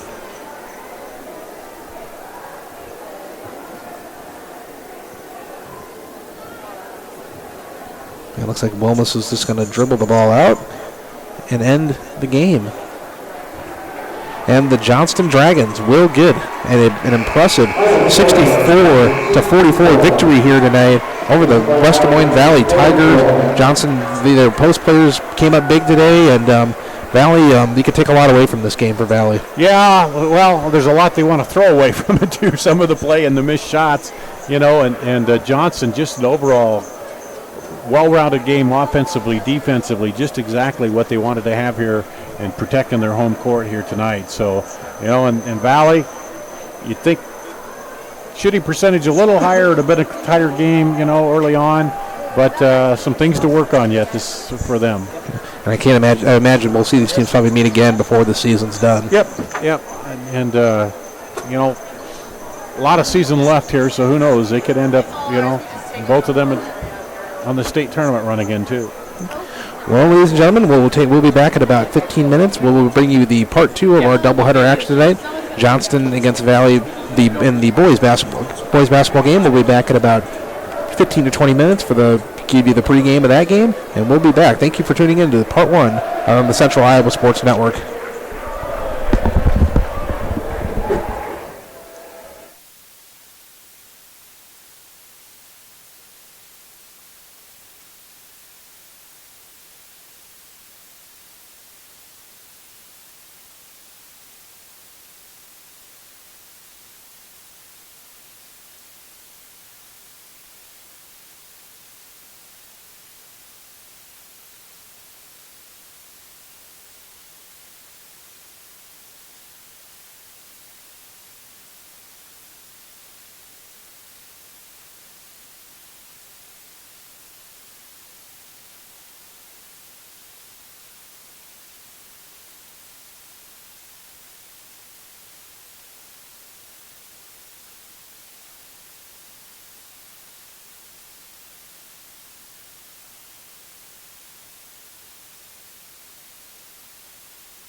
Test. Testing, 1, 2. Test. Test. Getting a little bit of that. Yeah, I don't. Oh, what's causing that? Is that? I don't know. Well, ladies and gentlemen, welcome to part 2 of our doubleheader tonight of Friday night high school basketball. We have Johnston and Valley again. This one's the boys basketball. Hello everyone, I'm Cade Jones along with Dar Danielson. And Dar, we saw a great girls game, and one thing that kind of comes to mind is Johnston and Valley played a really classic high school football game in the playoffs, and I wonder if we're going to see that same kind of classic game only on the basketball court. Well, I do think that Valley will be physical, with their size and height down there, and with Carlo Marble at 6'5", and Peyton Long 6'4", Quentin Curry 6'6", they got some size. They'll play physical with it, and we'll see if Johnston can match that tonight here, because I think that'll be a key in this ball game tonight for Johnston. And you talk about that experience. I mean, people like for Valley, you got Turner Scott and Carlo Marble, Quentin Curry. I mean, those are 3 names I think of I can recall from past games covered. Definitely forces for that Valley team. They're going to play a big role tonight. Yeah, they got some good athletes, and you might see John Raridan in there too, the big offensive lineman. He gets in the ball game now and then, when he gets down there on the block, he's easy to move out of there. So it's going to be interesting to see how Johnston does. Valley off to a 5-0 start, and we'll see what happens. And one of the things, it's kind of experience for youth. You talk about Johnston, and one of the good things about Johnston, they have a really good player coming back at number 20, Eric Francis. He came in big a lot of times last year, and he was kind of one of the new full faces on the team last year. Definitely stepped into a huge leadership role. They're going to need him tonight. Yeah, and Bobby Sandquist, he's been around for a long time, one of the veteran coaches, and always able to work the players into the lineup, find out the style that works, and he's a winning coach, always, wins a lot. So we'll see what he has cooked up here. There, Johnston off to 1-3 starting, Valley 5-0. So, be another one of these pick off Valley and get a good home win here for Johnston tonight if they can pull that off. And Johnston's had a few close losses. I can recall doing a game against Ankeny, and it came down to the last shot, and Ankeny was able to win that one. It was like a 71-69 game, exciting. Johnston really fought their way back. But like you said, Coach Bobby Sandquist, he's a winning coach. He knows how to develop talent. He lost 4 really tremendous starters from last year, and he's been able to really kind of compensate for that with some good young talent. And a couple years down the road, I think Johnston, you'll see him back, possibly in probably one of the state's elite. And you're right with Valley, the boys. You see a little more orange in those numbers. It's not just outline. It's easier to see that, isn't it? Most definitely. Starters getting presented on the floor. We're going to see number 4, Pete Economos. We have number 10, Turner Scott, number 22, Carlo Marlowe, number 30, Peyton Long, and number 44, Quentin Curry. But also, as you heard Dar explain earlier, I expect to see possibly number 52, John Raridan play. And you'll see Austin Hinkle in there a little bit, and depending on how it goes, they have some bench depth too for Valley here tonight. First for the Johnston Dragons, you'll see the starters. Number 10, Grant Kramer. Number 12, Jared Bacon. Number 20, Eric Francis. We touched on him a little bit earlier. Number 22, Jaron Proctor. And number 34, Dawson Jones. He was the brother of Derek the Hitman Jones, who folks remember last year. Like I said, a young team, but definitely, hopefully, they play. You want to be good 5 games into the season. Yeah, and you want to learn and build as you go. And this early part of the season, then you get that Christmas break, you get a chance to look at what you did, where you need to improve, and work on it a little more. One thing that's kind of interesting about tonight is I've seen there's so much more people here. I don't know if it's because it's the game before Christmas, or I don't know what's kind of the big. Because usually, it's good that some people come, but never ever came and I saw this many people here. I know Valley is one of the top teams in 5A, but it's always good to see a big crowd. A bigger crowd and a good crowd on both sides here tonight. So.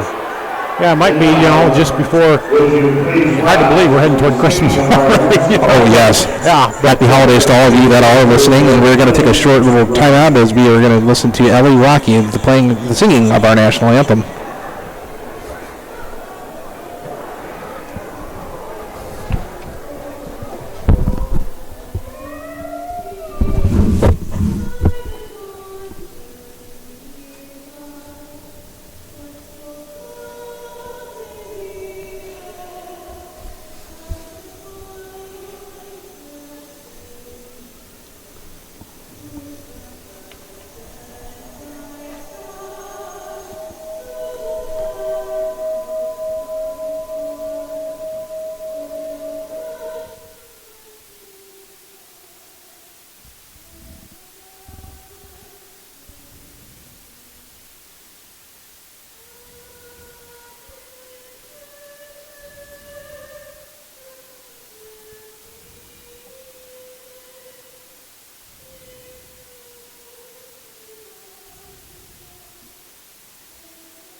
another fine job there, and you like the way the students got involved in that too, don't you? Oh yeah, they definitely. It's good to show the appreciation for Ellie. She's a tremendous talent here at Johnston High. We're gonna one thing we're gonna definitely see tonight here, Dar, is the Johnston students, as I stated earlier, have come to support their team. It's going to be kind of hard for us to see down on this end of the court, but should be a problem. I mean, it's always just good to see such student support for athletics. And really, one thing I also like is Valley. They brought the house too. It seems like for an away game. A lot of people here from both sides. It's good to see, and it's good to be inside on a cold night. Oh yeah, I was getting so used to some of that nice weather last week because it was dead week during classes at Iowa State where teachers couldn't bring issue out any quizzes or exams, and it was just such nice weather. I'm like, I can get used to this, and now we're back to the kind of the 20 degree. Not what we want to see, really. The heck, we do live in Iowa, so yeah, I wouldn't even mind some snow, but if it warmed up, around 30 of that'd be nice. But that's the way it is. Why aren't you going to the Rose Bowl actually, Dar? Yeah. So hopefully it'll be warm out there. Oh, it's got to be good to be an Iowa fan right now. I'm an Iowa State football fan. Tough year, but we're good. Yeah, and that's going to be interesting to see too how that new coach comes in and and how things go. And I usually go up and go to a lot of the Iowa State games during the season, cover those. So Johnson does win the tip-off right there as Jaron Proctor called Jaron actually in the football season this past year, and he gets a nice feed to Dawson Jones. Curry did a good job of disrupting that early. Yeah, he had good post position, but then got good backside help on the defense to knock that away. So here comes Valley with their first possession. Quentin Curry goes right up. Boom! Just kind of didn't want to go in, but it did want to go in. But nonetheless, there's Jaron Proctor up, and there's the first 2 points of the game. Wow, that's as close as you get to getting a basket, not getting it, and then the quick break the other way. There's one thing you're going to see with Valley is the quickness from what I've seen so far. And there's Francis. No missed shot there by Marble. There's Bacon for the three, and Bacon gets the Johnston fans up.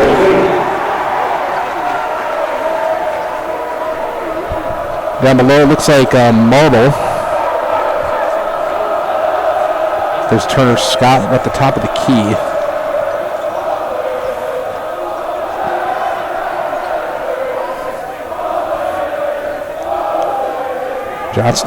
Valley moving the ball. Turner Scott for the three. No good. Rebounded by Kramer. Crowd is loud early. Yeah. There's Bacon. Oh, he almost lost his footing and tried to pass, and it goes right into the hands of Valley. But a bad pass by the Tigers. Just a little bit of a repeat of that first game here. Valley coming down, getting some good shots early and missing them like the girls did. And Valley boys got to hope that they start hitting a few here because it took a while before the Valley girls got into it. But I think the biggest key for Valley is just kind of slow it down. It's early. It don't have to be world beaters in the early. But there's a wide open Grant Kramer. He puts it up. Nice contested shot there by number 4, Count almost. Yeah, you got to take that apart off the glass. Have that bucket to block the defender. Here's at the top. There's Economist for the three. It's good. And there's Valley.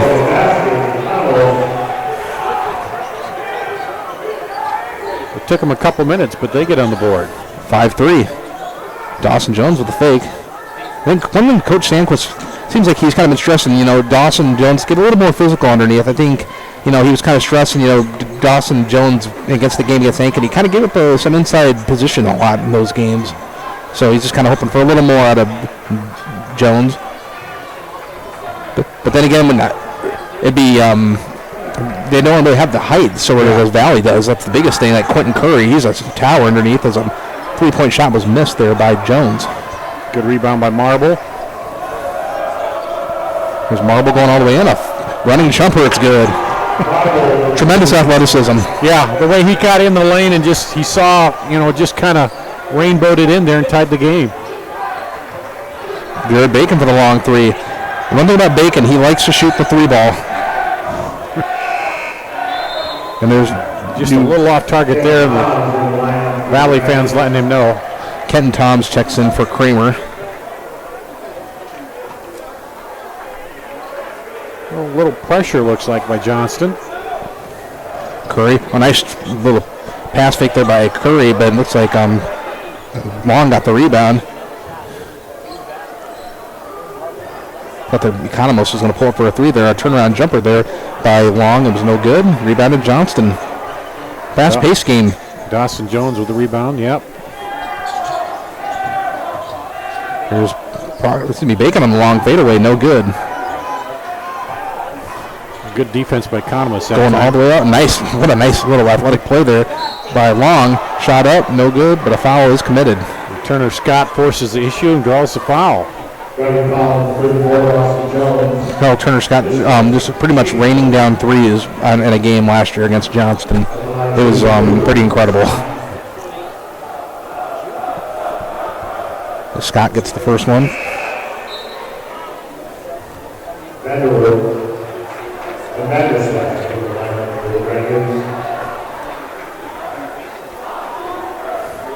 That's the first team foul on that was committed by either team.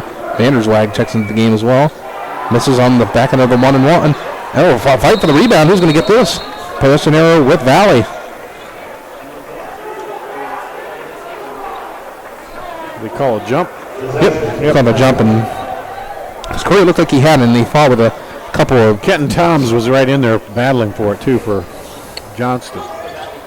Kenton Toms has stepped up very nicely, I know, in the bench player, as far as coming off the bench for Johnston, as Curry tried a hook shot around and then batted away and comes right into the hands of Turner Scott. Get it inside to Curry. That's the smart thing to do, and he puts it up, and he makes Johnston pay. That was a nice move there. Very nice. Using the basket, block the defender, come right around on the reverse. Quentin Curry a force at 6'6" for the Tigers. Valley's first lead of the game.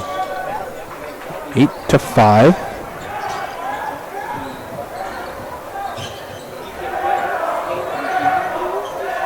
There's fadeaway jumper there by Bacon, and he gets it. I thought maybe he got too far into the lane on that, but then he used a little bit of the fade to get it up. One thing about Coach Sandquist, I think he prefers Jared, to shoot from that arc. Because, I can recall last year Bacon hitting a lot of three-point shots, but, he can also shoot from the inside, a short little jumper, as Jones checks back into the game for Vanderwerf. Personal foul on Kenton Toms, second on Johnston.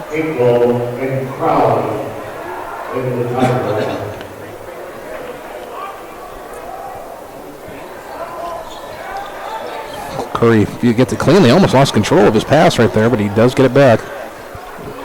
Both these teams now playing man-to-man. Johnston in the man-to-man. Long three-point shot for Scott. You don't want to leave him open as he misses, but I do recall Scott is... Yeah, he can be deadly when he gets on out there. Usually, sometimes he's automatic. I can just recall last year him just being automatic from three. Kramer wanted a three shot, didn't take it. Vanderswag trying to work on Marble. Really, when you see this man-to-man defense, this is great athleticism just to stay on your man by Valley as Vanderswag puts up a three, no good. Inside pass. I really don't know what Scott was thinking right there. But Dawson Jones anticipated that too and saw it and was right there. One thing you watch at Johnston, when they get the ball, they're always ready with the feet and the hands to do something with it. I'm pretty sure Coach Sandquist probably stressed that during the practice this week as Kramer gets the shot right there. Like, this team is probably the U.S. athletic team they have played this year. They can definitely, you've seen it earlier. They just had those active hands, and they look for the big play. Just pressuring them a little bit. Checking in actually was number 32, Charlie Crowley, it looks like, for Valley. And also coming in looks like, Curry puts up a shot, was no good. But it looks like getting ready to come in is number 35. That's number 30, Peyton Long. Nice move there by Kramer. Snuck in, but Valley rebounding on the break. Oh, what speed to get through there by Scott, but he just can't finish. On the other end is Bacon. He puts it up. Oh, great defense. Tremendous defense. Marble got back, yeah. And looks like the officials didn't really know who was off on, but it looks like it was off on Valley. Both these teams looking to break, get it up the floor quickly when they can here. Looks like Long and number 30. So Crowley was in there. Looks like also number 24, Nate Dennis. Long three shot for Bacon. No good. Valley with the rebound. Rebound was by Dennis. Number 2, Austin Hinkle. We talked about him earlier in the game, is in. It looks like the last touch off on Johnston Valley. That missed shot. It was going off Johnston, but I think the Valley player couldn't see it here, but he dove and it went out of bounds before he could get to it. I just can't see it down where all those students are. It's a little pressure now by Valley on the inbound. Trying to trap. And really doing a great job of playing the trap right there. As a kind of a dangerous pass, but Kramer fields it nicely. Well, that's the way to beat the trap. Pass it up the floor. Nice pass. Oh, you got to like the idea from Jared Bacon right there, but nice defense there by Valley. Hard to get over Charlie Crowley's arms. And Jared Bacon only standing about at a 5'11", too, and Crowley is standing at a nice 6'7". Yeah, it's nice to have a 6'7" guy to bring off the bench, too, isn't it, to replace your 6'6" guy in there. A lot of size for Valley. And also a late check-in coming in, and that's going to be number 54, Daniel Nussbaum. Coming in for Dawson Jones.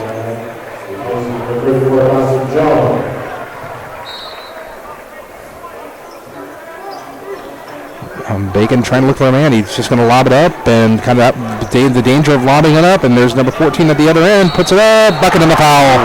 That's number 14, Logan Simon.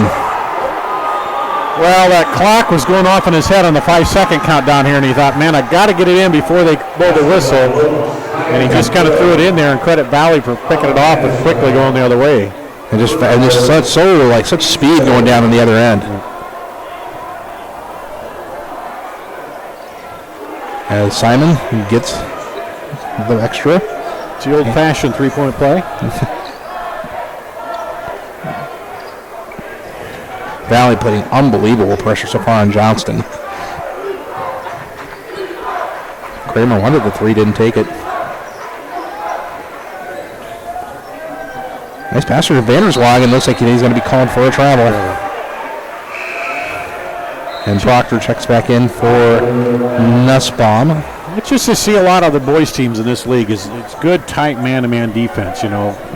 In-your-face pressure defense and make the other team work for it on offense.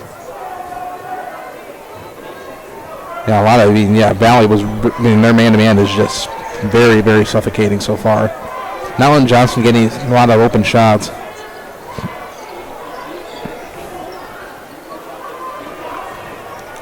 Simon, looks like Valley's probably trying to hold for the last shot or the last possession of this first quarter.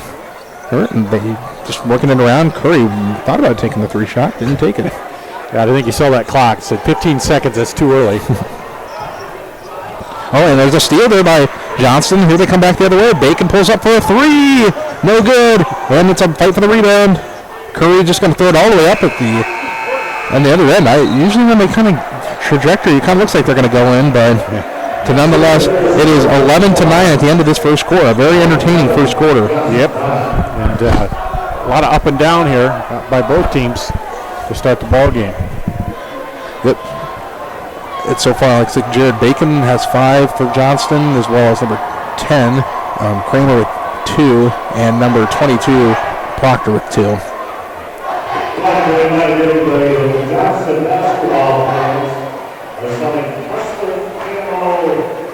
So they get the first quarter out of the way. They kind of, get a feel of what they're doing, traded a few punches here and there. Now we'll see how they come out in the second quarter, how they adjust and work on the offense. And a 2-point lead for Valley, no separation yet. So let's see how the second quarter progresses here. And for Johnston, you got to be happy with that. With their size, they played good defense and stuck right with them. Oh, yeah.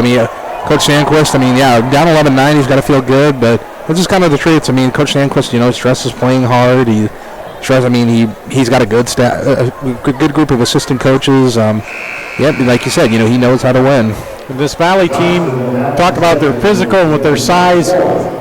You got to keep playing hard defense. It's hard. So defense is the hardest part. You got to keep at it, and sometimes it's easy to want to, ease off. But we'll see how we go here with Johnston as they start the second quarter with the ball.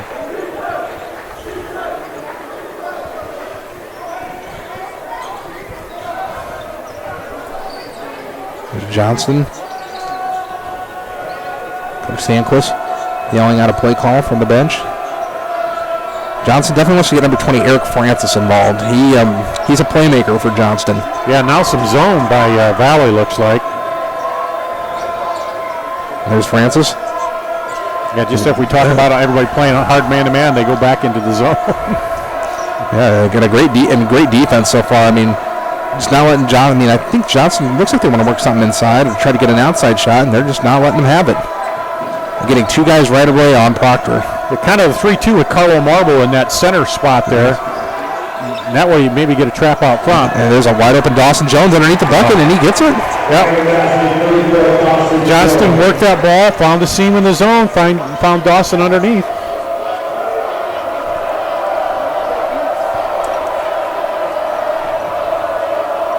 (11 to 11). Both students really into this. Student section's really into this game. And a pass, Jaron Proctor steps right in front of it, and here they come the other way. Kramer shoots a three. He got it. And a 14 to 11 Johnston lead. And now that was the number one thing our coach used to tell us: do not pass it across the lane. It looks open, but there's too many guys in there. Somebody step right in front of it. It's kind of football. Don't throw it late across the middle. You know? Oh, yes. And the miss by Scott. There's Francis, and here's what they want. Right here is Eric Francis, and he shows you why. There is a 17 to 11 game and a timeout by Coach B.J. Windhorst of Valley. I'll tell you, Johnston, I mean, like you said, they got that little run going. Well, how does Valley respond? I mean, kind of not making the smartest choices, really, as far as their passing, like you said. Yeah, 8-0 run here in the start of the second quarter. Johnston to take the lead. So, and then just, they're hitting those open threes that they're getting right now, and they're moving the ball around pretty good. I don't know, maybe they might go back, Valley away from that zone and back to man again. We'll see. They kind of sat back in the zone a little bit, but credit Johnston for working the ball. They got down inside one time for a bucket, so if you're patient on offense, you can beat that zone. It'll be critical to see how the Tigers respond. Good job by there's Turner Scott. They definitely want to get him out, kind of active out in the perimeter. But definitely get Quentin Curry involved, but also this man gets involved, and that's Peyton Long for two. Just good look down the lane.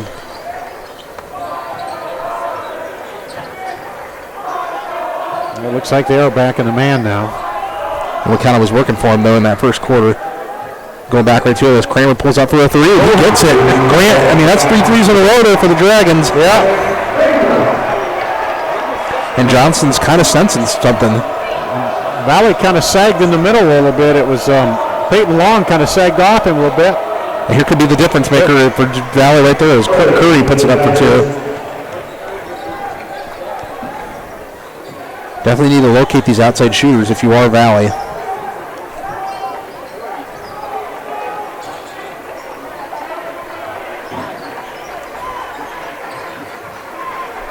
So far, it looks like back in that man defense, it looks like. Yeah. Just almost lost control of that pass to Francis. Patient on offense. Almost had a bad pass there, though. And Jaron Proctor he gets the bucket and the foul. And the crowd is up for that one. A 22 to 15 lead now. Johnston with a chance to make it an 8-point lead as Proctor puts it up. And he has 4 so far with a chance for 5.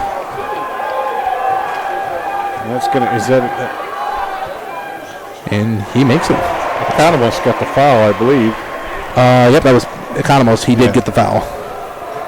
Oh, nice move there by Turner. Turner Scott. Curry gets it to Economos. Oh, nice job. And they get right back to Curry. He puts it up, and it's good. I think it was a smart call right there not to call the charge. Didn't really see any thing wrong with that. But it was just a really good offensive play there by Curry. And maybe it's kind of Economos was kind of complaining about. I'm not sure what it was. I think he stepped on his foot, and he was trying to get out of the way, and that's what he was pointing at. He said he got me on my foot, and he couldn't get out of the way, and they called him for the foul as he was trying to pull back. It's just kind of one of those things. Austin Hinkle checking into the game for Economos, who had 2. And it looks like that's going to be an offensive foul called on Kramer. Kind of looked like he went a little bit too hard. His first personal, that makes it an even 3 team fouls apiece. Or no, 4-2 on Johnston. I thought. So far, a clean game. It's kind of lately, a couple plagued with some fouls. Coach Bobby Sandquist not happy with the call. So nice job by Curry. Gets to a wide open Hinkle. He gets it to Curry, and he slams it down with 2 hands. We talked about it when he made a shot earlier. He could be a difference, and really, I mean, Johnston. It's going to be hard to sort of like kind of keep his like activity down. Yeah, you don't want to get him turned loose in the middle there because that's what happens. There's Bacon pulling up for the 3 ball. No good. Francis comes down with the rebound, but it looks like a foul. Looks like it's on Hinkle. Austin Hinkle. I originally thought that was on Francis, but I did too, but he must have good position down there. I can understand Johnston not wanting to go inside. I mean, not only but the outside game working as Kramer pulls up for another 3 is no good. But after a while, Valley will start probably keying on that. Yeah, and you got to get it in. You got to throw it inside now and then just to keep him honest and keep your outside shot there. And as well as Valley's got that strong inside game. As Curry's starting to heat up, he has 8. Excuse me, he has 10. That'll be 10. Yeah, that'll be 10 there. Yep. And a bad pass by Johnston. They're going to have to get it back because it's going to be an over and back call, but Valley could easily pick that thing up and go down and get another 2 points. Valley on a run here to try to even this back up now with possession or go ahead with a 3. And with Quentin Curry in there, as far as him, he's been on a hot streak so far. I can imagine get it right into him. Reese Skinner in for Austin Hinkle.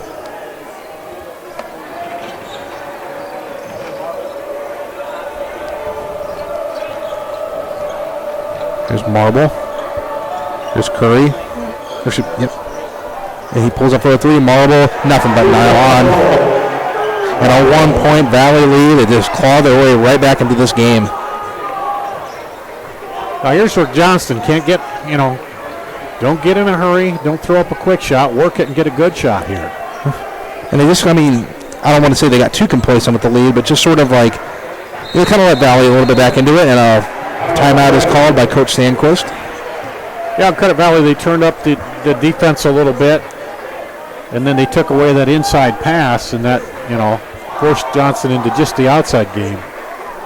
You got to show it in the post a little bit to get that outside open now and then. Yeah. So about 2:24 left here in the second quarter. Yeah, Valley led by 2 after the first quarter, and then about an 8-0 run there by Johnston to take the lead, and now Valley's come back. So both teams have sort of made their fair share of good plays, but also their fair share of mistakes as well. But it's been a good game so far. A very clean game. Valley will see they're cranking up that defensive pressure, coming out a little higher on those shooters. Johnston passing this ball around. Approaching the 2-minute mark. Vandersloog is in there as well as Vanderwerf. And a foul is going to be called on Curry.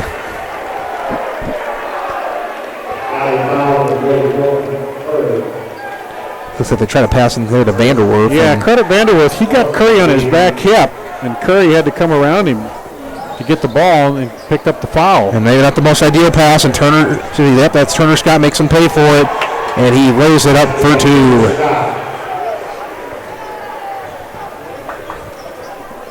Yeah, Valley could quickly turn those mistakes into points on the other end. Right away. Bacon trying a 3. No good. He has just not found the range, has he? No, but there's Turner Scott. Peyton Long cleans up for off the missed shot, and Valley is now they're on a roll so far. I haven't believed Johnston hasn't scored a bucket since that run that they went on. Yeah. And a foul is going to be called on Carlo Marble.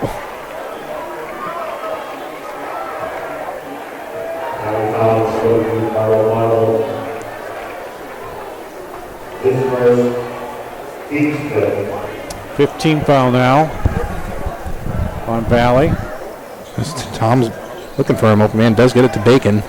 Johnston's got to try to find a way back into this. Yeah, so and again, they just need a good shot. You know, whether it's a 3 or a 2.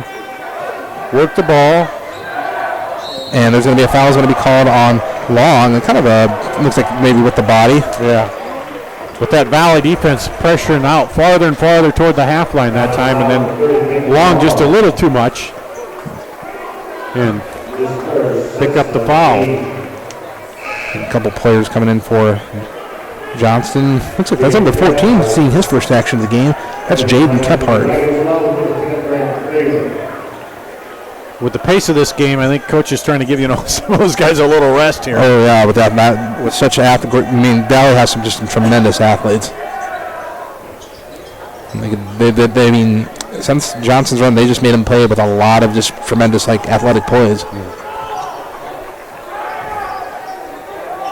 Tries to get it inside. Kind of a dangerous pass, but Kenton Thomas trying to make him pay for it. Last touch off Johnston, but had a shot for it. Oh, he got a lucky break on the tip ball there, and then he panicked a little bit, thinking of the size there. If he goes up on the other side of the basket and lays it off the glass, he's got the easy bucket, but he quick released it, a little bit too quick, and I could understand that when you got a shot blocker over there, but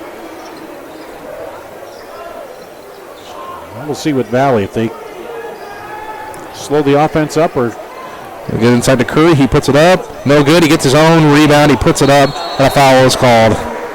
Curry has been unbelievable tonight. That might be Tom's. We'll see. Yep.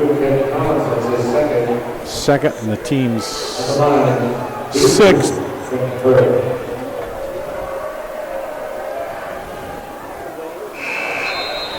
Our team's fifth, I should say. Missed his first free throw, did Curry. Looks like Hinkle checked into the game.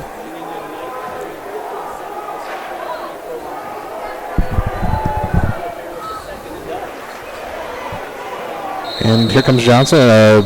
Looks like some confusion. I don't think the players saw, or the referees saw, that Proctor wanted to check back into this game.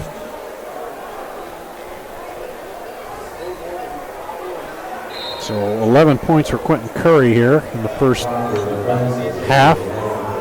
38 seconds remaining. I guess they put. Yeah, they added some time back. They added 42. Put 4 seconds back on. Kind of some confusion still kind of going. Well, no, it looks like the Johnston coach is giving instruction, as well as Coach Windhorst. Interesting now with that coaching box and seeing, the coach is able to stand up this year and not have to sit down. See how, as the season progresses, how they work that.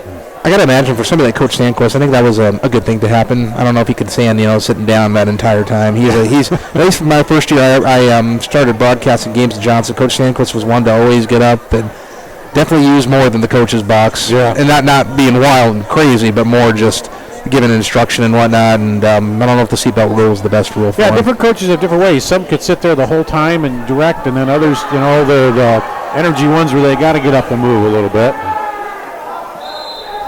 So far, but it's a good rule. It's good to have that coach's box.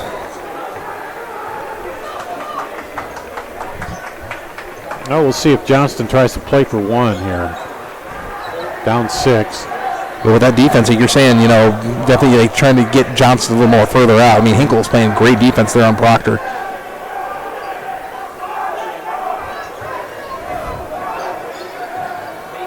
Bacon gets it to Proctor. Approaching 10 seconds. Proctor signaling a play call. They definitely want to probably get it to Francis, in which they do. He pulls up for a 3.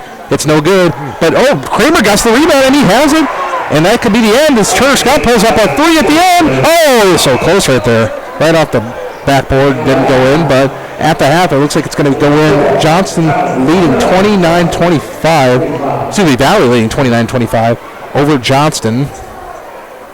Well, very, very entertaining first half, I would say, Dar. Yeah, good back and forth. And for Johnston, you got to like it, only being down 4 here at the half, And they did have a lead there to start the second quarter on a run. So I think Bobby Sankos will talk about that. Maintain those runs and, continue working the offense and continue playing that good defense. And Valley, of course, they've turned up the pressure on the defense and then been looking for the big guys working their offense inside. And I imagine both coaches' kind of game plans kind of maybe centers around anyway. Quentin Curry. For Valley, you want to definitely feed him the ball. He's been on a good streak, and for Johnston, you got a way to kind of slow him down. Yep. Because he's been kind of having his way a little bit. But right now, folks, we're going to take about a short 5-minute break. We'll be right back. You'll see a couple halftime festivities here. We're going to go into the halftime break. It is Valley 29, Johnston 25. We'll be right back with the second half of this game.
All right, we are back here for the second half of the game between Johnston and Valley.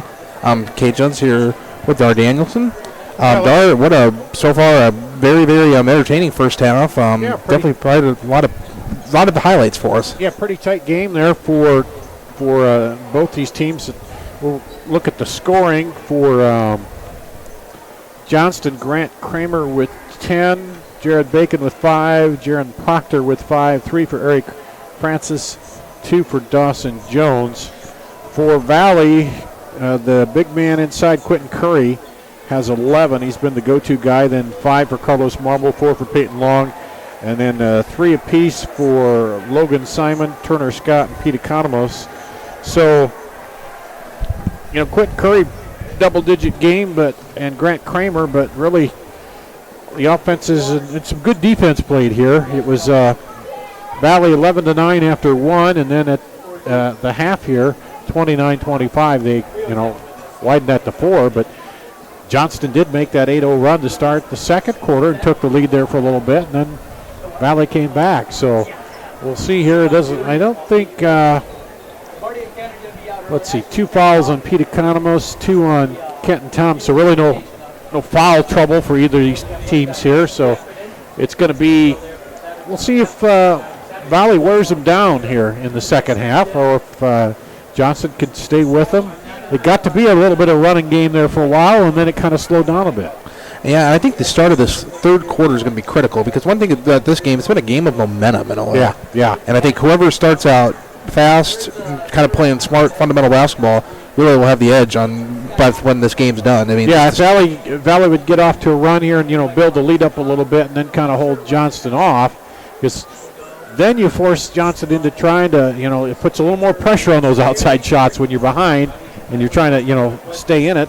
But on the other hand, we saw Johnston. They came out at the start of that second quarter and kind of got a string going there, and Valley responded. So, as we say, we talked about it, the game of runs. We'll see who gets on the run here in the second half. I do think, like you say, people like Quentin Curry will be a big kind of like a factor in this upcoming second half. So as other players. I mean, I imagine, Valley, obviously they got him involved. But another guy has been doing good. Peyton Long, as you said, has been having a good game so far. Turner Scott, I think they want to kind of get him open a little bit more, because, he, very like you said, he makes it rain, really, from the three-point line. And one thing of Johnston, I imagine they want to get people like Eric Francis involved a little bit more. He only has 3 points. Credit Valley, but they've contained it. And you take what they're giving you on offense. Quentin Curry's been open and making some stuff happen, so go to him if that works. Well, here we go. Started the second half. Almost a steal there, and Francis is going to be called early, I imagine, because he kind of swatted at that ball early. Yeah, it looks like Pete Economos, Turner Scott, Carlo Marble, Peyton Long, Quentin Curry, the starters back in. Same stars, it looks like for Johnston. That's same for Johnston. Jones and Kramer and Bacon and Francis. I imagine they go right inside to Curry. He's going to put it up, and he misses it, but he gets his own rebound. Can't even make it off the second shot attempt. And Johnston will have it to go the other way. Jaron Proctor pulls it out of there. Like you said, one thing about that defense, doing a good job of kind of inflating it out.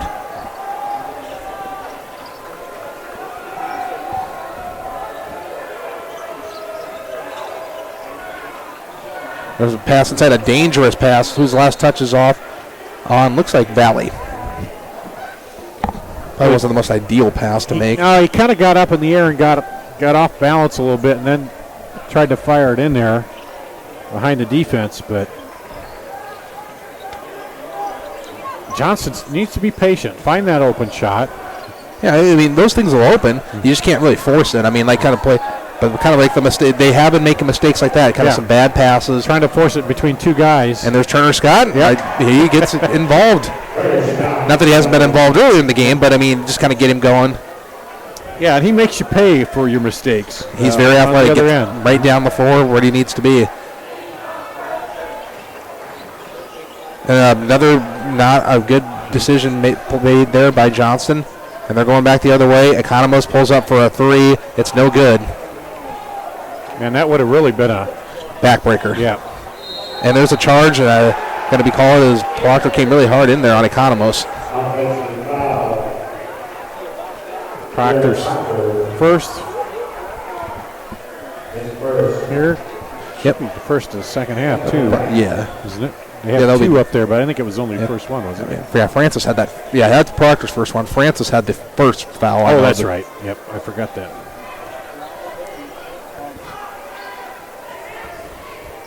Now Valley kind of going with some of those long passes.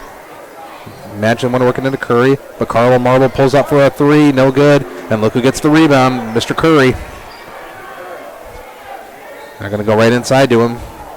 Turner Scott fake on the shot. He throws for a running jumper, no good. And I think Kramer just tried to tip it to a man, didn't get it. And look who's got it, pulls up. Curry missed it. Marble cleans up and makes Johnston pay. Talk about attacking the basket. 3 players attacking at that time and keeping the ball alive. I can only imagine that's what Coach Windhorst wants. And a timeout called by Coach Sandquist. He is not happy. So quick. I mean, we talked about it, whoever kind of gets going, might have the advantage by the time this game's over with, and really Valley coming right out. Yep, quickly getting ahead here, 33-25, 8-point lead. We'll see. And then, Bobby Sandquist probably tell him, okay, slow down on the offense, make better passes. You don't try to force it in the middle in between 2 guys because it's not going to work. Yeah, you have a pretty tough threat down. We talked about Taryn Knuth in that girls' game. That's kind of Quentin Curry in this game. You got people like Devin Vanderwerth that come off the bench. Really, when you get somebody like Dawson Jones, Dawson's 6'8", but then you get Quentin Curry, who's only 6'6", but definitely Curry has that athletic ability, just that finesse that you really need to play underneath the rim, and he's done a good job with that tonight in terms of points and rebounds.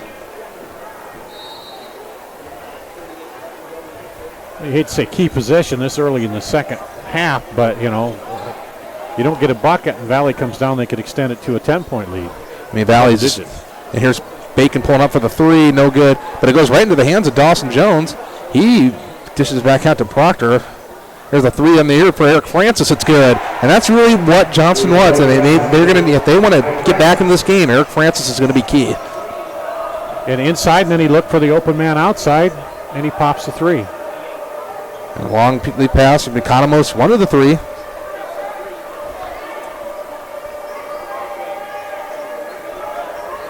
There's Dennis, and there's Economos wanted it, didn't take it.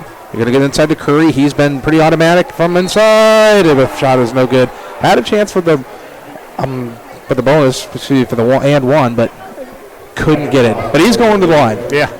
That's going to be on Tom's. It's his third personal. I can't imagine that Kenton Toms is not the ideal person that maybe Coach Bob Stanquist would want in foul trouble, because he is a very, very good player off the bench, as Curry misses the first one on the front iron. It's been his only weakness tonight. He's missed a couple free throws. But other than that, Curry's just been a lights-out, pretty good player. He makes that second one. First points of the second half to give him an even dozen for the game so far. The leading scorer for Valley so far tonight. Jones wanted to take that shot, didn't. Gets it to Francis, he puts it up. Shot was really good, contested shot there by Marble. Yeah, he might have got a piece of that too, because yeah, it looked like it kind of went off into another area. Yeah, it went flat off his hand. It didn't go in an arc. And it looks like, nice move there by Bacon. He just gets a little bit too ahead of himself, and the foul is called though.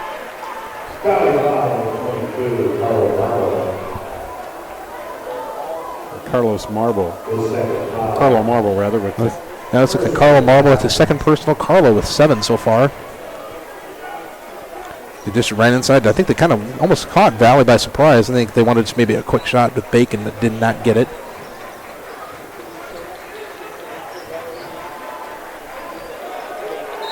And looks like a foul is going to be called on Scott. Coach Windhorst not agreeing with the call. Did he grab him? I didn't see. I just saw the holding. It looked like. Yeah. From up here, you can really see it. Yeah, it's hard to tell. He kind of had the back to us, but it must have been real quick. But the officials saw it right there. Usually the sneaky seniors get away with that stuff, but not that time.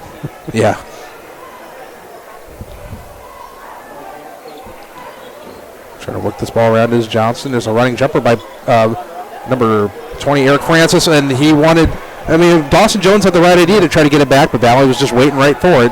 But a good idea, though, however, by Jones. There's a tip in right there by Long. At the other end, Marble going all the way in and a bucket in the foul. No, he got called for traveling, did Proctor. As I say, Marble was really kind of up in the air and out of control, but Peyton Long get that back in. They're good on those second chance points tonight. You look at like somebody like Curry who misses his first shot. He's right there to get his own rebound. Scott's going to set up the offense here. There's Marble and a hold. Here's another hold call on the other end on Johnston.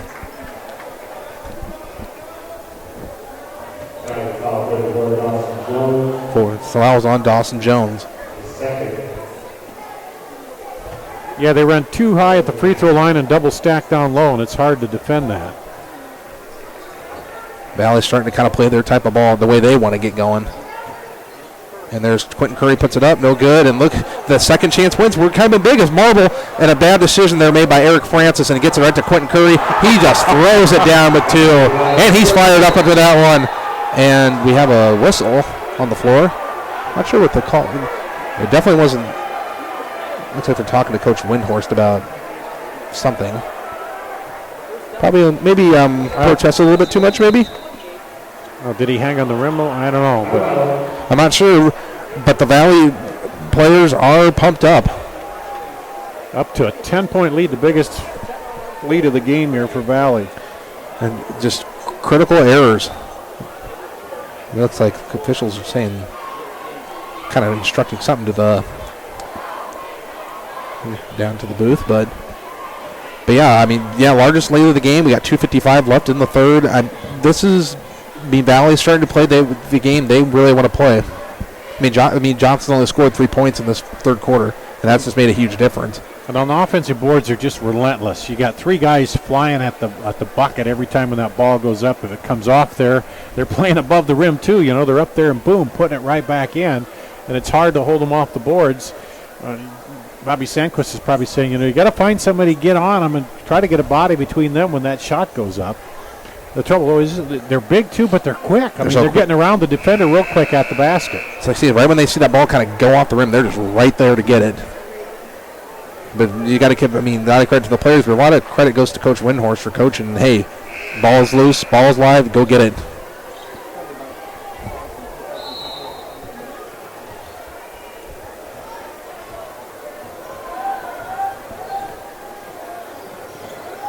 Here's Johnston.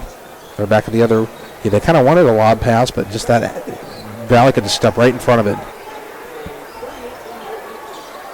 A 38-28 lead for Valley as Proctor goes all the way in, and there's a finger roll. A nice shot there by Mr. Proctor. So it'll scoop up and under.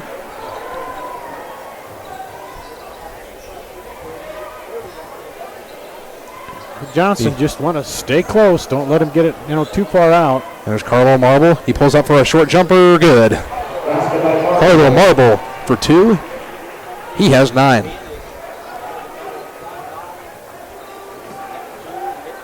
This could turn into one of those games. Johnston makes a nice play on their end. Valley comes right back and just makes a better play on their end. Sort of a back and forth game as Jones just cannot work his way around Curry.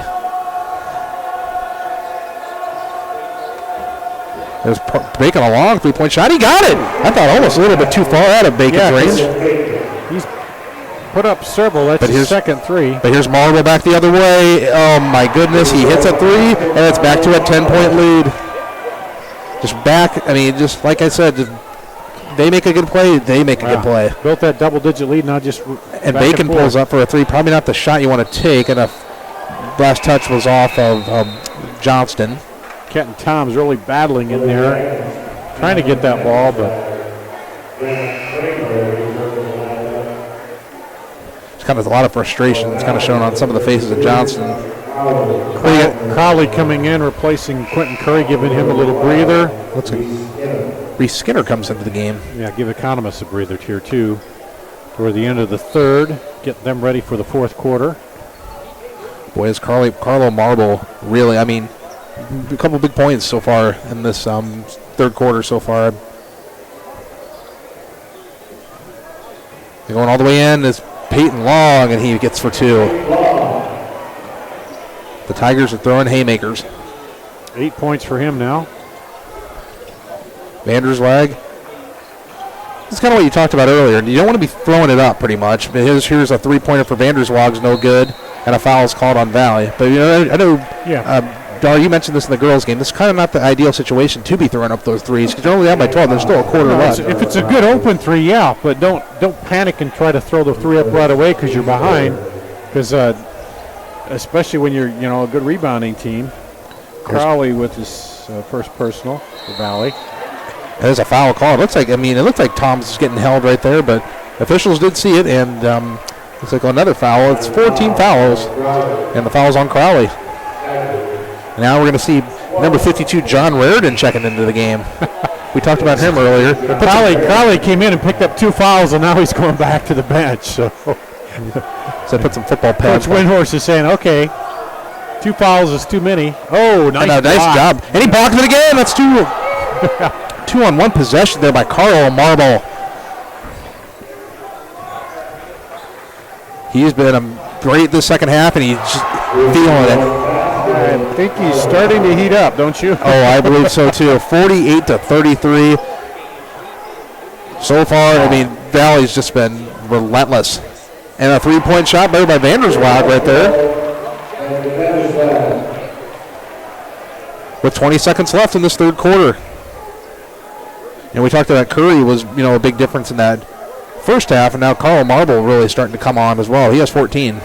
Vanderswag, the only sophomore on either of these 2 rosters here. Some nice experienced talent.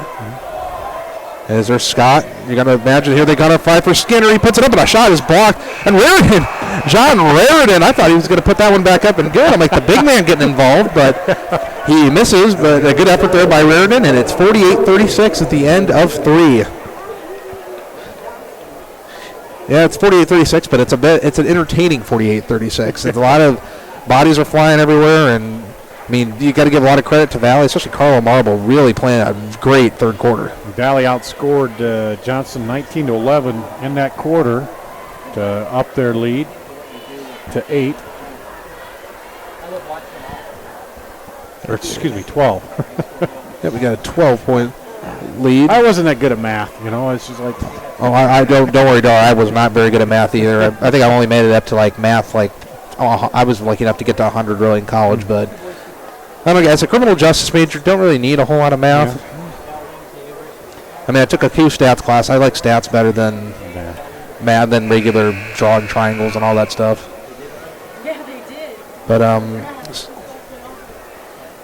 Dar here is going to be headed down, like I said earlier, to the Rose Bowl. I'm quite jealous of you, but nonetheless. It is working. That's a working time, so. It shall be fun, though. Yeah, it should be. It's going to be interesting. It's been interesting to watch the team as they've come along all season, and I understand a lot of Iowa people are going to be out there. It's going to be. Took the black and gold wave, I think. Yeah. One more time. But, Johnston can maybe get a little of that C.J. Beathard, just really toughness, and maybe try to fight their way back in.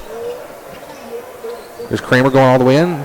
This is out here to Proctor. He pulls up for a 3. Good. Again, you're in and out, and that usually gets you good results.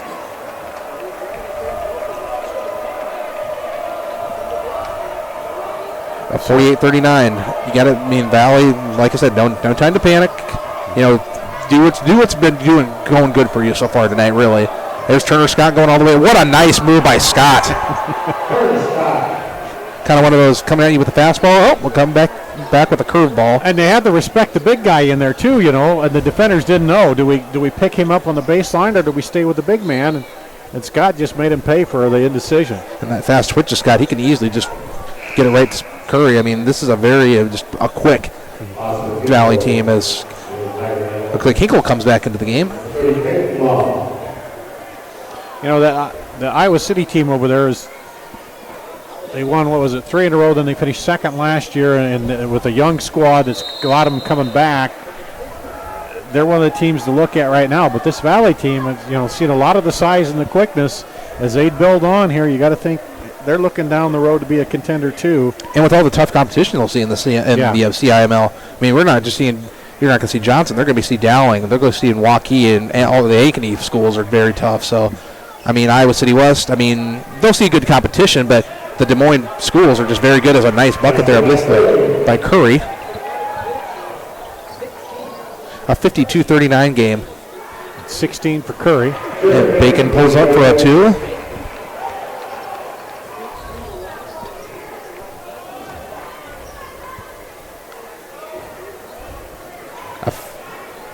And there's Economos going all the way in.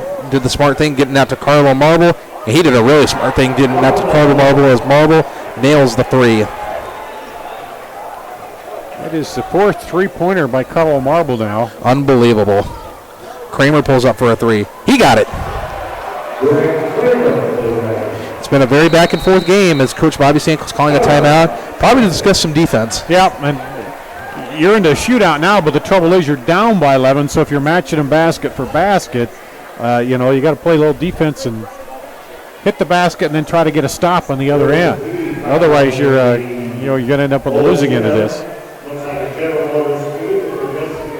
Yeah, we got to once again thank Peter Tarpey, who's working our camera tonight. Peter Tarpey is one of the bigger names here on the Central Iowa Sports Network, so a big shout out to Peter. Also, a big shout out to Gary Ross, Johnston Athletic Director, for letting us broadcast these games here at Johnston High School. Gary does a lot not only for athletics but for the entire community, so big shout out to Gary. If you're watching, you're probably just doing what athletic directors do, just doing what you got to do to make sure, obviously, the athletic events will go good, but also the students are behaving, because I do remember a time Gary had to kind of scold them in a way. Yeah, I was did the Dowling game the other night, and I give Coach Wilson, he's athletic director too, and I said, well, Coach, now that you won another state title in football, you just sit back, put your feet up on the desk until August when you start practice again, don't you? And he goes, yeah, I wish it was that easy, because there's so much to do throughout the season. Not only when you're coaching a sport, but then when you're the activities director, there's all that stuff you have to do. So they do a good job. Good. Coach Tom Wilson, just a great name, a great coach in high school athletics, and like you said, like Darge said, led him to a 3rd straight state championship. And pretty incredible, especially losing all the talent that they did have. Yeah. And then they went with that 2 quarterback system for all season, and it worked though. It really worked well for them. In fact, it paid off when the one quarterback got hurt. Oh yes, Was it semifinals? And had a wide open Austin Hinkle, but Curry, of course, didn't see him as Marble pulled up for another 3. One thing I'm noticing about Curry that he does is that when they comes up for a rebound, he'll kind of like swat at it. I don't know if those are just like tactics of, hey, it's off on that guy, but as Long is going to come into the game for Hinkle.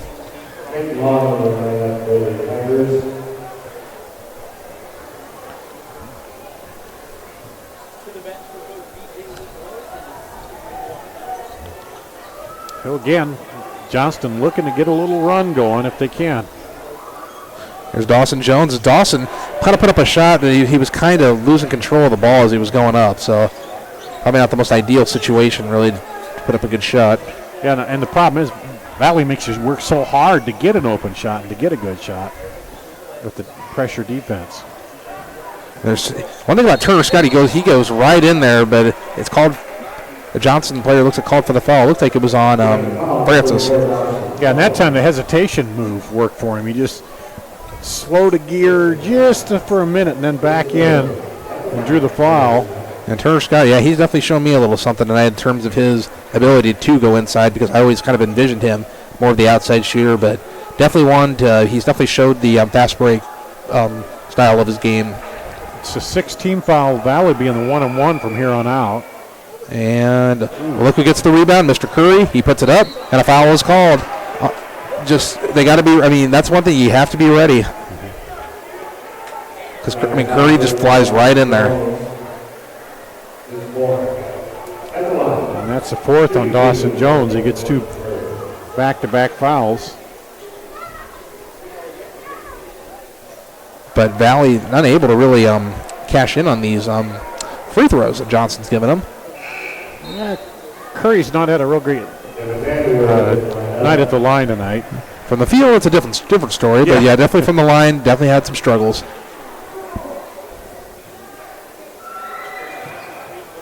You see that out of the big guys sometimes, you know. I don't know if it's because they're so close on shooting those free throws or something like that. what it is. I can call a big guy named Chris Street, who was actually a really good free throw shooter. Yeah, he was. I think he set the Iowa record for consecutive free throws. There's a long three-point shot from Grant Kramer, was no good. Rebounded by Valley. A nice move there by Peter Economos, and look who's shooting that three ball, Turner Scott. Behind the back by Economos to keep it alive, and then out to Scott for the assist and three. There's Johnston going all the way in. I'm telling you, Valley is just playing incredible so far. And the last touch off of Economos did a great job of trying to get that ball back in. He tried to plead his case, but I got up there, tried to throw it off Johnston, but it came and hit him while he was still out of bounds before it hit the floor. So pretty great. I mean, great play there by Economos, though. He tried to salt to the official, but he said, "Nah, it caught you. Sorry."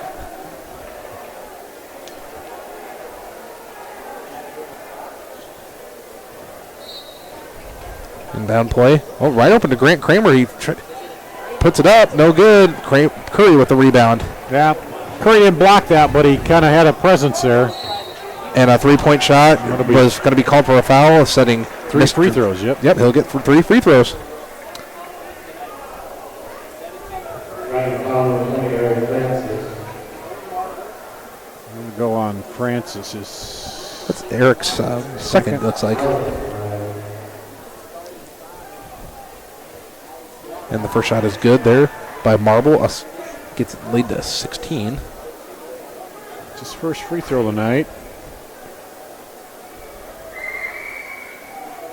He makes the second.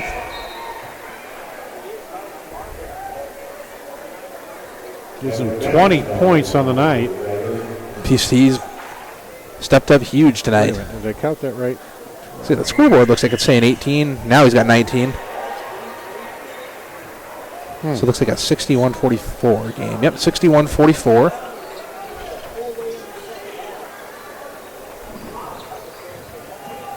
And a pass over here to Bacon for Johnston. I mean, you got to find something that's going. Well, they got him for 20 up there. I got him for 21. Huh. But there's France for the long three-point shot. No good. Those threes that might have been hitting for Johnston earlier weren't really falling as Valley turns it over right there. Not the best pass from Curry to Scott.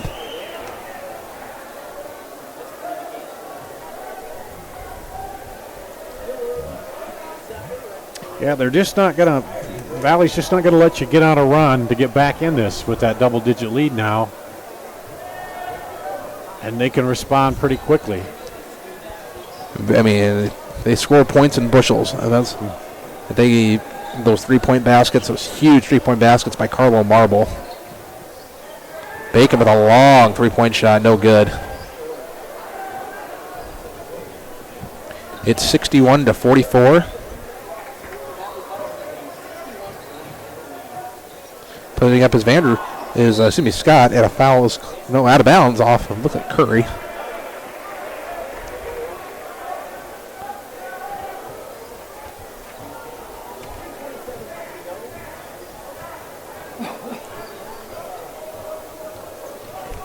Johnston working this ball. There's Kramer pulling up for the three. Good. And a foul called. Underneath push, yeah. That looks like it was on Quentin Curry.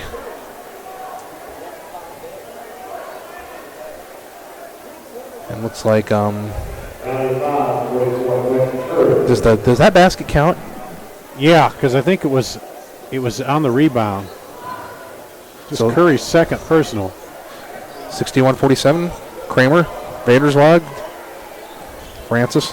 They get it back to Kramer, which is smart on their part. And the shot, I think, was partially blocked there by Economos. Yeah, he was all over him, and it kind of, if he didn't block it, he altered it. He couldn't follow all the way through, I don't think. 61-47. Under 3 minutes to go. And Valley, we don't want to say firm control, but definitely in control of the game. Economos, who got it to Scott, who gets to Curry. Curry puts it up, and it's good, and he has been a difference maker tonight. Man, you cannot give him the baseline with as quick as he is because he turns and right down and up.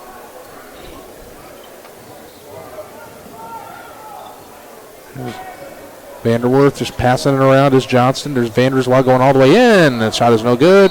And a foul called on Grant Kramer.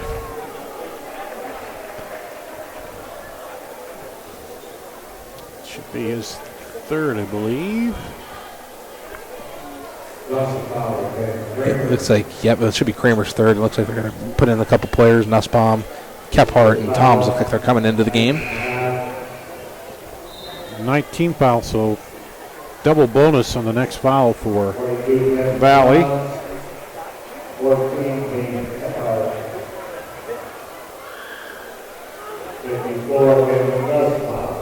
63-47 lead.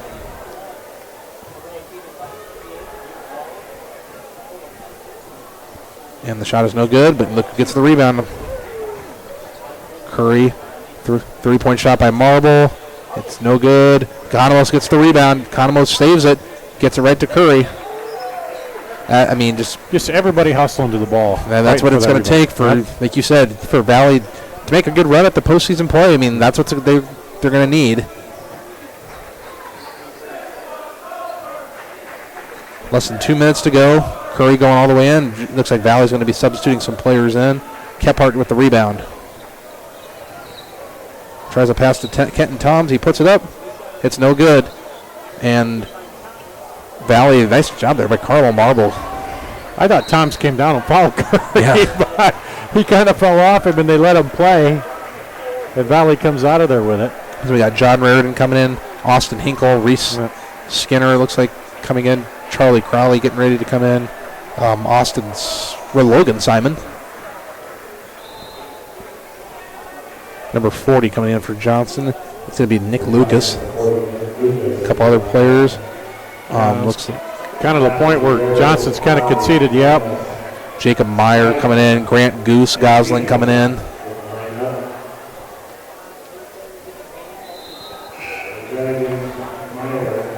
Can almost recall Gosling playing a pretty big role in Johnston's football season this year.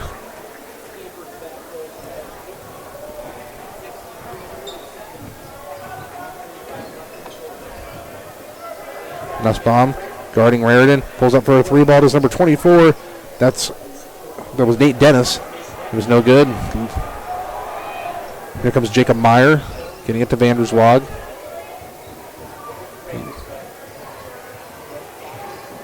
I mean, Johnston, it's kind of a tough loss tonight, but you lose to a terrific team as Nussbaum pulls up for a three, no good.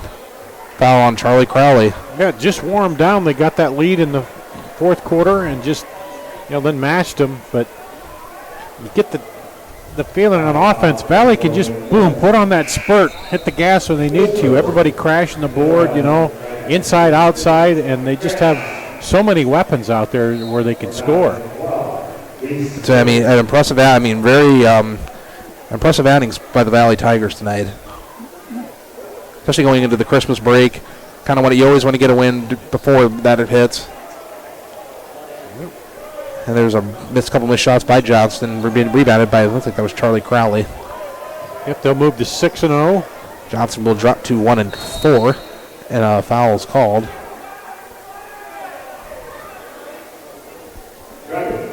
Less than a minute left. Fouls on Grant Gosling.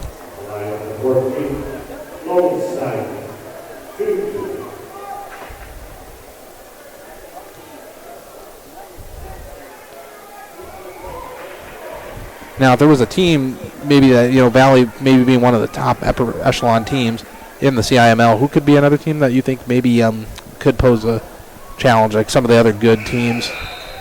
I haven't seen either of the Ankeny teams yet. Waukee, they lost in a tight one to Dowling. Dowling, is playing well, so I don't know that there's a lot of teams that match up size-wise and quickness-wise with them, but there's ways to control the game and play against them. So Jacob Meyer tried to pull up for a three, was no good. I did notice Des Moines Hoover, as a matter of fact, they had a nice, pretty good basketball team. Came in here, I know, beat Johnston, but people could say maybe they haven't played some of the big guns yet. But they always play. They're another one of those teams. They play the good hard defense and relies on quickness. They made a deep run last year. But yeah, I mean, Valley, very impressive, and I think their bench showed tonight. But really, I mean, some like people like Carlo Marble, as John Raridan puts one up and he gets it. He got the roll. I can play basketball too.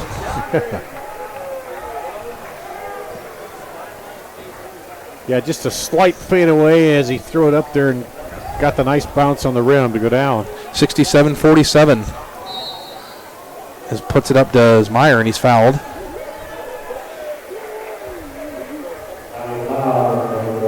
And it sends Jacob Meyer to the line.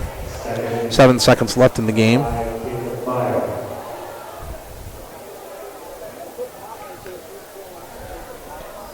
And the shot is good by Jacob.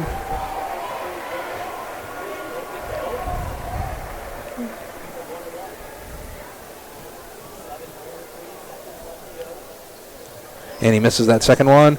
Charlie Crowley with the rebound. Charlie's probably just going to run out this clock. And that's the way it's going to end. It is 67-48. That will be the final. Valley impressive tonight with a 67-48 win. People like Quentin Curley and Carlo Marble really stepping up. Dar, I mean, if you're Coach Windhorst, you got to be really very impressed with that victory. Especially coming into a pretty, I mean, Johnston, they got out fast. You know, they had like a 23-15 lead. Valley just didn't blink. Just say, hey, we know what we're good at. Let's keep doing it, and it really paid off in the victory. Yeah, they didn't panic. They stayed right with it there. And, you know, in the second half, they built that lead, and then they answered every time that Johnston tried to make a run against them. And I'm trying to run down the scoring here. Let's see. Unofficially, 21 Carlo Marble, 19 Quentin Curry, 8 for Peyton Long, 10 for Turner Scott, 3 for Pete Economos, 4 for Logan Simon. I didn't add those up to see if it adds up or not. And you got to think people like Quentin Curry and Carlo Marble really stepped up, and Turner Scott, made some plays when they needed him to, and had some good bench players off the bench. Peyton Long, I know, had a really good game. For Johnston, Grant Kramer, 15, 10 for Jaron Proctor, 6 for Eric Francis, 6 for Jared Bacon, 3 for Vanderswag, 2 for Dawson Jones, and 1 for Kent Toms. And for Johnston, you just got to go back to the drawing board. I mean, take this as a learning experience and just kind of move on. Yep, it was 11-9 Valley after 1, 29-25 Valley after 2, 48-36 after 3, and then Valley 67-48. Let's see, they outscored them 19-12. So they outscored them every quarter going through and end up getting the win here tonight. So they go to 6-0. Good ball game. That's what it comes down to. As we said, Dar said, Valley moves to 6-0. Johnston will drop to 1-4. A little recap: the Johnston girls won our earlier game in a 64-44 win. As we just see, the Valley boys get the win 67-48 over Johnston. And that will do it here for tonight. For Peter Tarpey on camera and for Dar Danielson on color, I'm Cade Jones signing off for Central Iowa Sports Network. We want to thank you and have a good night and happy holidays.